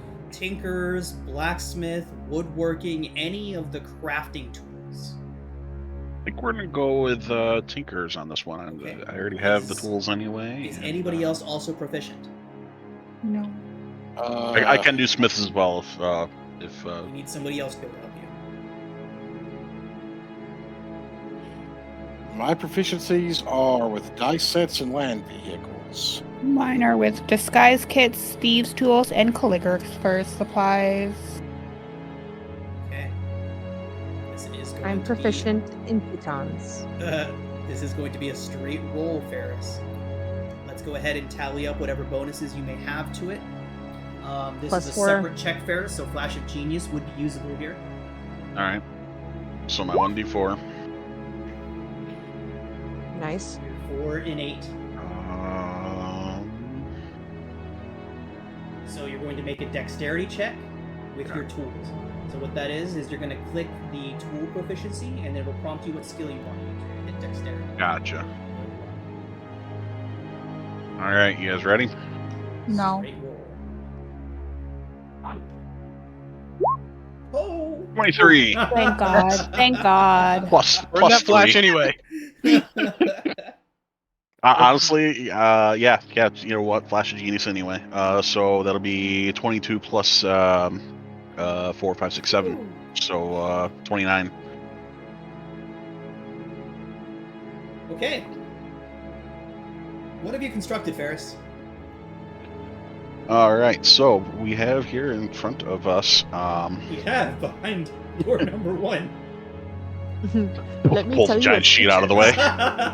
We had extra canvas, so I designed this stove for you guys. Start speaking in a slightly German accent. So we have here, basically, in layman's terms, a HeroForge. But no, Generally speaking, the idea is we found some great steel tubing. We use that for the frame. We use the canvas for a expandable and collapsible for if needed canopy. Essentially speaking, it's going to work similar to how a parachute would, where you can steer it, you can collapse it. In the center, it does have, instead of a typical fire burner, since we're not going to be doing too much forward, there is an empty spot there where we can set fire. However, on the side, we have it set up to where we can. Didn't really get too into the horizontal improvement phase, but we used some of the extra metal to put a little propeller there. Nice. I couldn't think of anything that would be like too great, and I didn't want to get too out there with it. So Okay. imagine it to look slightly steampunk, like a steampunkish Fantastic. hot air balloon.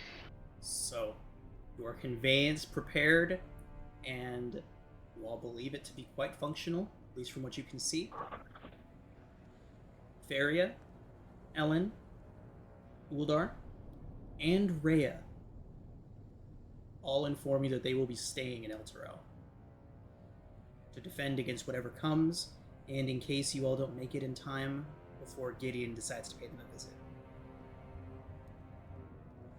Thank you. You guys have a. Is there a source of holy water here before we go? The We fountains are have full of holy water, I think. Oh, okay. Okay. Well, I know we have some. That's why I was asking. I didn't know if they had it. some. They have an abundant source. Okay. So we can always refill if we need it. Yep. But I know I have 6 things of holy water. I think I've got 3. I think I went a little extra. Let me I have check what 3. I got. Just got 1. Holy water.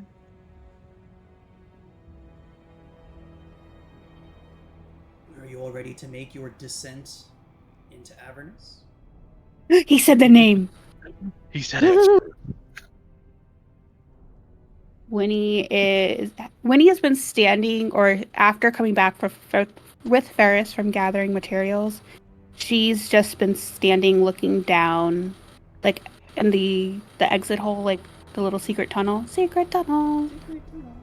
that can look down into the like surface of Avernus, and she's just been standing there looking down. Bear starts to unfold the contraption. The base being. Quick question: your call steed. If theoretically your steed was left up here, is there a magical fit Yes. to that? I don't know if we can take your horse, bro. I can resummon Apollo when we get down. Okay, cool. So we don't have to. Okay, cool. So yeah, the base, I'd say it probably folds out a good. Yeah, we don't need to strap the horse to the bottom of it now. Okay, cool.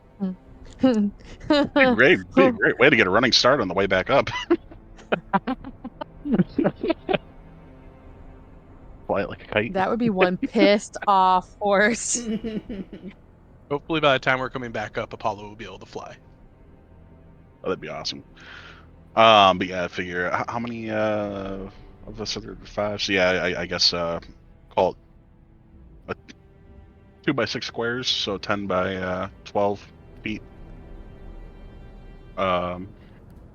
Base it's in a fro. That is just the 5 of us that are going, right? Yeah. Mm-hmm. Okay. So yeah, he unfolds that, and then Us and Lulu. I guess I am we're going to once again hold against the top of my head, squishing my ears. oh. She holds on. Starts flapping. And I her hold on wings. to her. I'm literally holding her on like a little kid would put like their arms around their stuffed animal on their head. That's me with Lulu. I love that so much. As she's flapping her wings. Rhea, we're trusting you to start the new legacy of the Defenders of El Terrell here. She says that when you get back, there will be a whole new chapter to begin.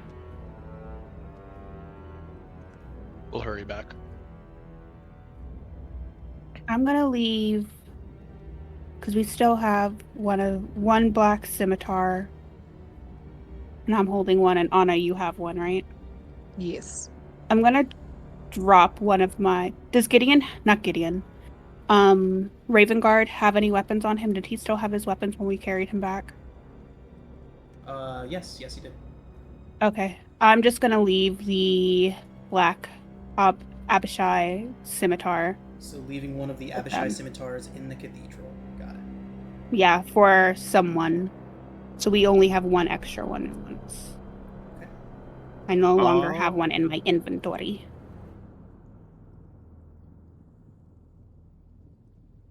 Just trying to arm them with anything that we can. I still want the white longsword, though. We have another one, if anyone wants it, ever. Quick question, a little bit of a half-assed idea, but makes sense to me. When you're ready. Yeah. Would we be able to take out, say, one or two of our red amethyst and say that we had used those in the construction of the what's it called, the hot air balloon as quote unquote the power source for the propeller? Just one of the gems? Yeah. I don't see why not. It just makes sense to me. I feel like we should give something to that, so it's like Okay. Yeah. to power this damn propeller so we can get going. Yeah. Alright, so we have 8 now instead of 9 red amethyst. Sorry to take the gold from everybody, but it just made sense to me. Winnie doesn't care about the gold. Yeah, no. She just wants her family back. So any last words before we go, I guess? Or Love the No. phrasing. Winnie hears you say that and just looks at you, Yeah. sighs, and walks away with Lulu on her head. I'm just hoping that this is the last time we have to jump into literal hell. Anna literally looks at you with a smile on her face, and she just says, "If we crash, I'll make sure you hit the ground first." Okay, I guess. And then steps into the hot air balloon. Diving multiple times, you do you. With that, we'll enter the balloon on the ledge, perched God. beneath the city itself. And over the side you go. It creaks under your weight. All of the tension and the various parts and moving bits of this straining as they are being used officially for the first time. You all hear the snapping of cables as they settle into where they're supposed to be. All sounds rather ominous. Ferris, you're hoping, beyond hope, that you caught whatever flaws that there may be, as your inspection was considerably weaker than the finding of materials in the actual construction of this. But after a few moments, the sounds cease, and all you hear now is the din of endless combat below, where armored legions of devils encircle the enormous posts of infernal iron that anchor Elturel to the ground. You see squads of demons fighting 10 deep in some places, hurling themselves into the devil's ranks with wild abandon. Most of those abyssal troops are lowly manes and dretches, things barely worthy of names themselves, who die quickly in vain attempts to drag down as many devils as they can, until stronger demons behind them can strike killing blows. You see a dark river cutting a path across the blasted landscape and flows directly beneath the city. Floating on the river are demonic barges being assailed by squadrons of winged devils under the command of a terrifying pit fiend wearing an eyeless helm and clutching a battle standard. Zariel herself is nowhere to be seen as a dark and hot wind swipes your balloon off course and threatens to send you spiraling down into the heart of the melee.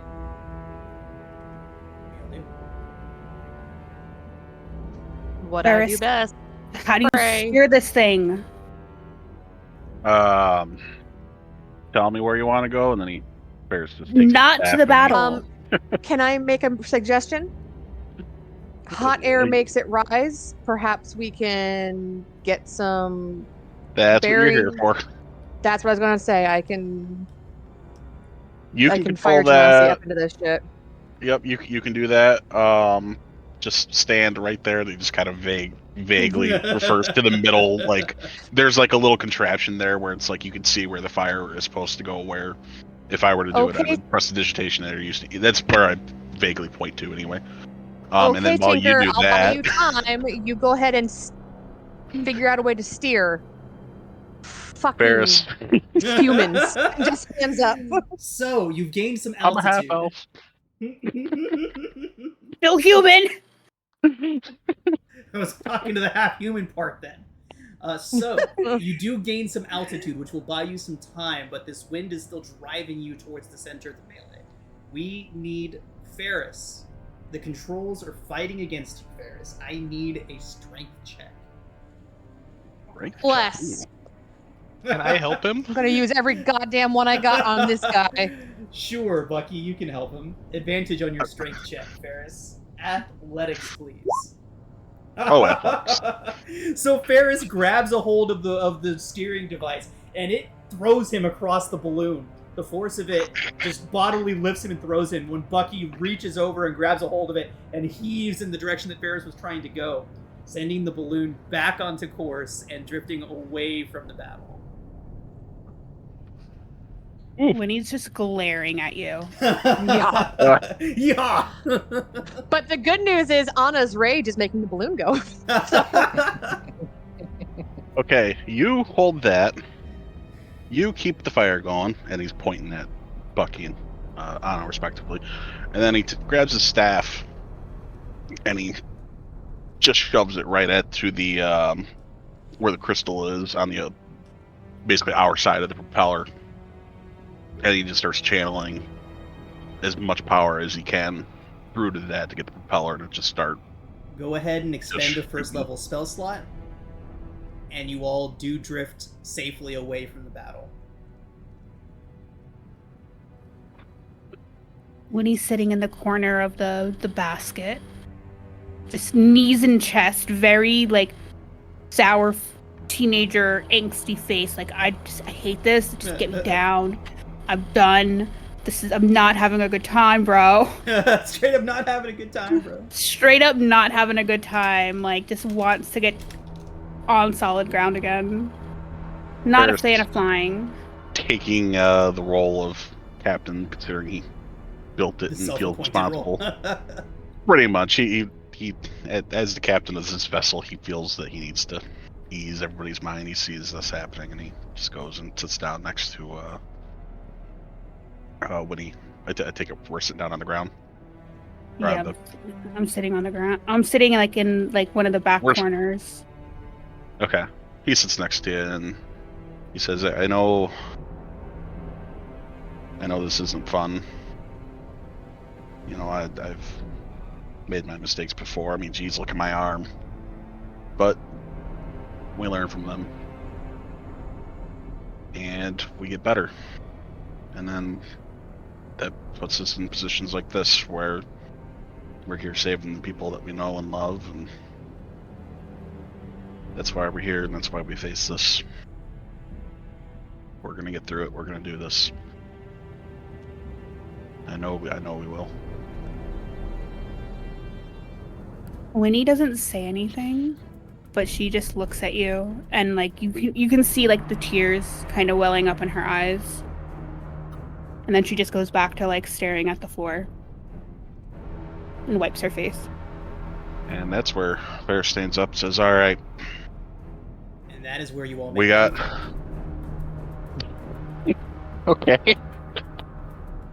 I just imagine Ferris standing up and being like, "Whoa!"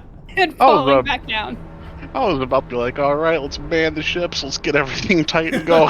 All right. Figure out where we gotta go and land. We got a long journey ahead of us, everybody. Don't go. But you all do make landfall. You can hear the riotous battle happening a few hundred feet behind you all.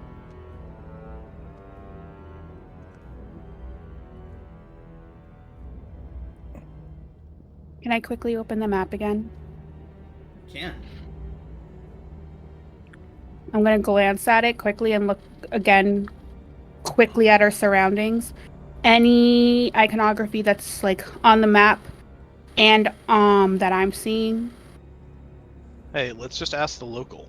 Exactly. There's nobody here. Gargoth would where say, are we? Look around and would be able to say, Fort Knucklebones is close. Is where we will find the Kenku. I roll the map back up. I forgot he was with us. So, It's time to start guiding. Lead the way. he says, Did we just rotate him like a compass? It's actually that way. And he would gesture. So, Bucky, whenever he gestures like this, you can feel like a faint tugging, like something's pulling your arm in a direction. But he would point towards a squad of advancing devils. They come up over a rise, away from the battle. Scouts, perhaps. Or maybe a group out here specifically looking for people like you who might have escaped the city. Or demons who travel too far. Whatever it may be, a small band of 6 devils sees you. And charges.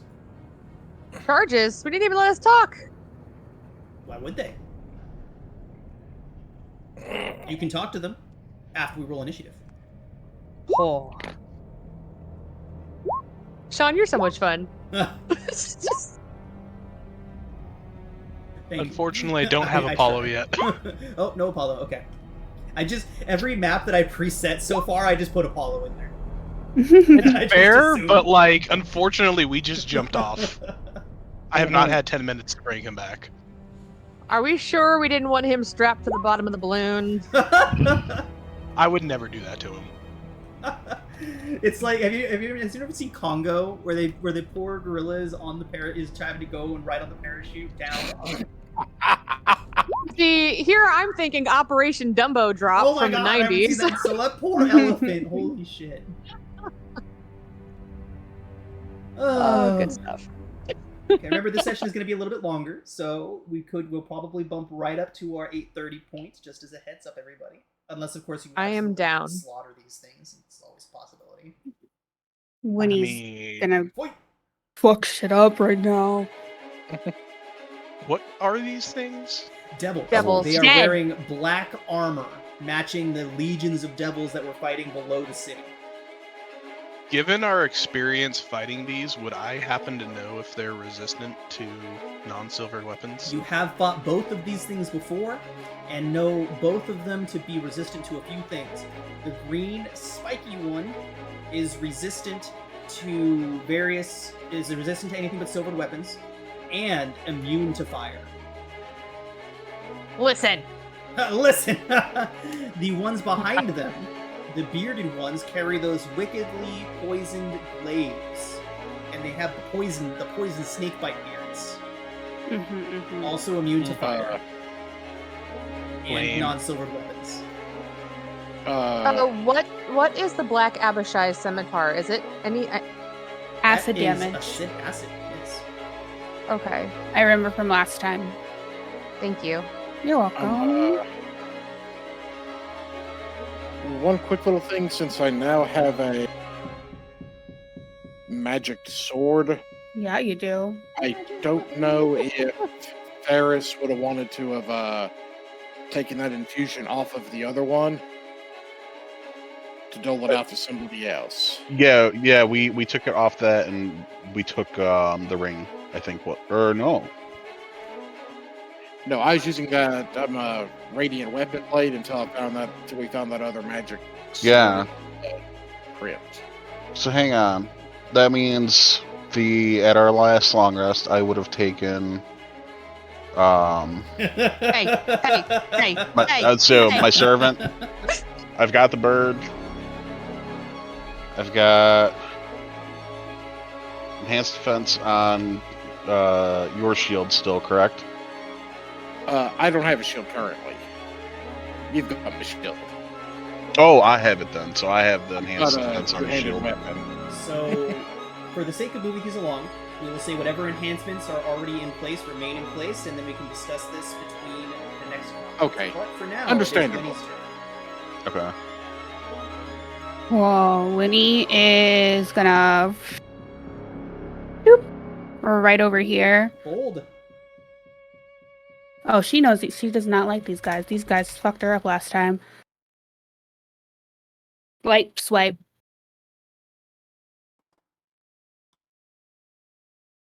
Is anyone opposed to that? Before I roll? You do you, sister. You do you. Keep in All mind right. you got the extra 10 feet. I know. And that's... So I still have 10 more feet of movement. So I'm gonna... No. Oh no! I'm gonna take the 19. 19 hits. Yeah. With that, I'm going to Stunning Strike. Con save? Con save. Lies! Sorry, it says I don't have saves for this creature, but it lies.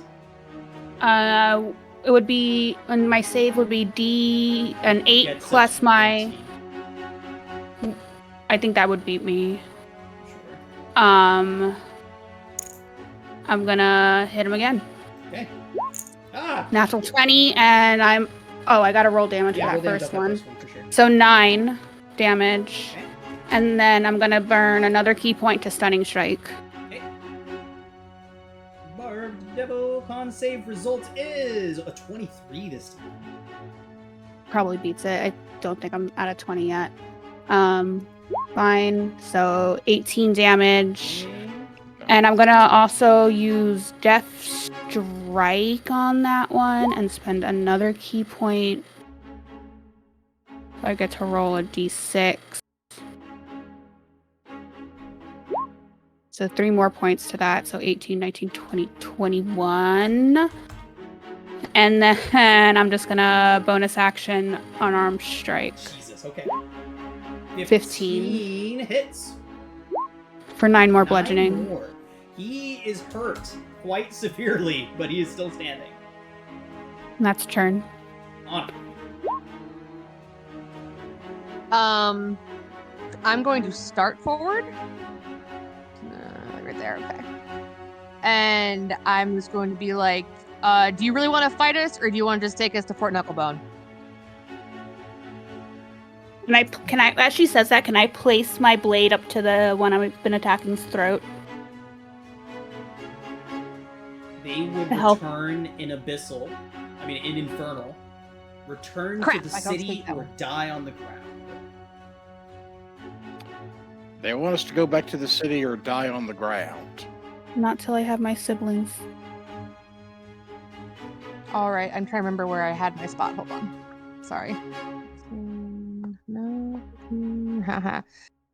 Suit yourself, and Anna's going to Spirit Guardians all over these motherfuckers. Just butt of her glaive straight on the ground and just radiant Anna all over. Radiant There you go. I hope it hurts. Let me roll my thing. Hold on. Sorry, I'm You're good. slow. Spirit Guardians. That.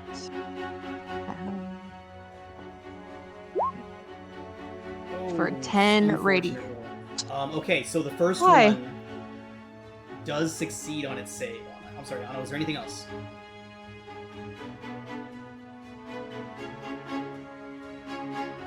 Anna, anything else? You're not coming through. Honey, I can't hear you.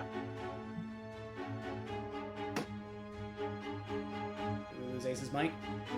Oh no. Well, Slitterport should be going through? No, we can't hear anything, Ace. We can hear you a little bit through Hank's mic, that's it, and your green bar is not lighting up in Discord.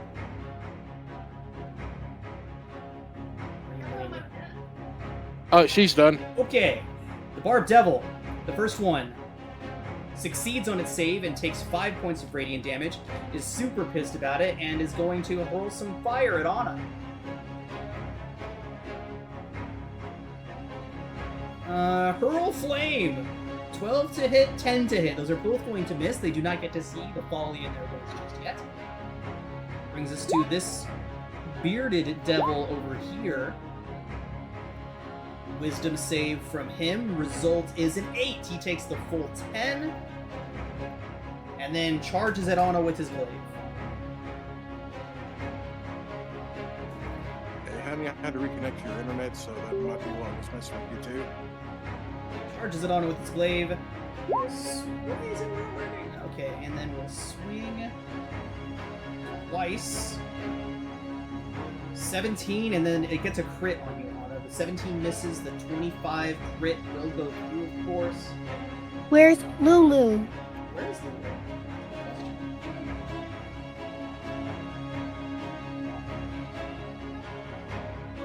Just realized she wasn't with us.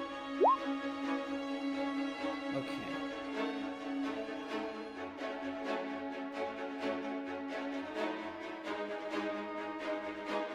Okay, stand by.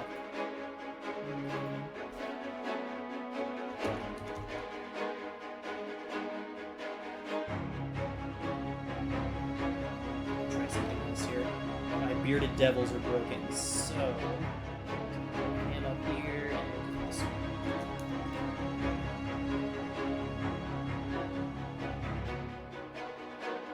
There we go. Okay, Anna, it is 10 points of slashing damage to you, and I need a Constitution saving throw. He's not in Discord right now. Nate, can you relay that? You mentioned something about Yeah, I think they are having internet, internet I think. issue.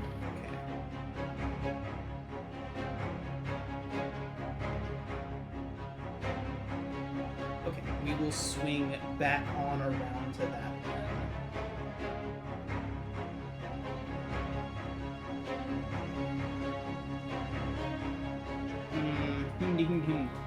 Hey, can you hear us?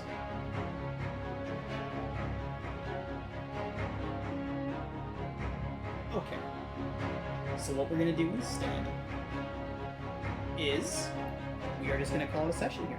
And we're gonna pick up right here next week with initiative still rolled, and we will just have our slightly longer session next week. So that we do not have to contest with technical difficulties right now. Yep, okay. It just Cool. happens. So yep. Alright everybody. We'll call it a session here, and we will pick up right here in the middle of initiative next week.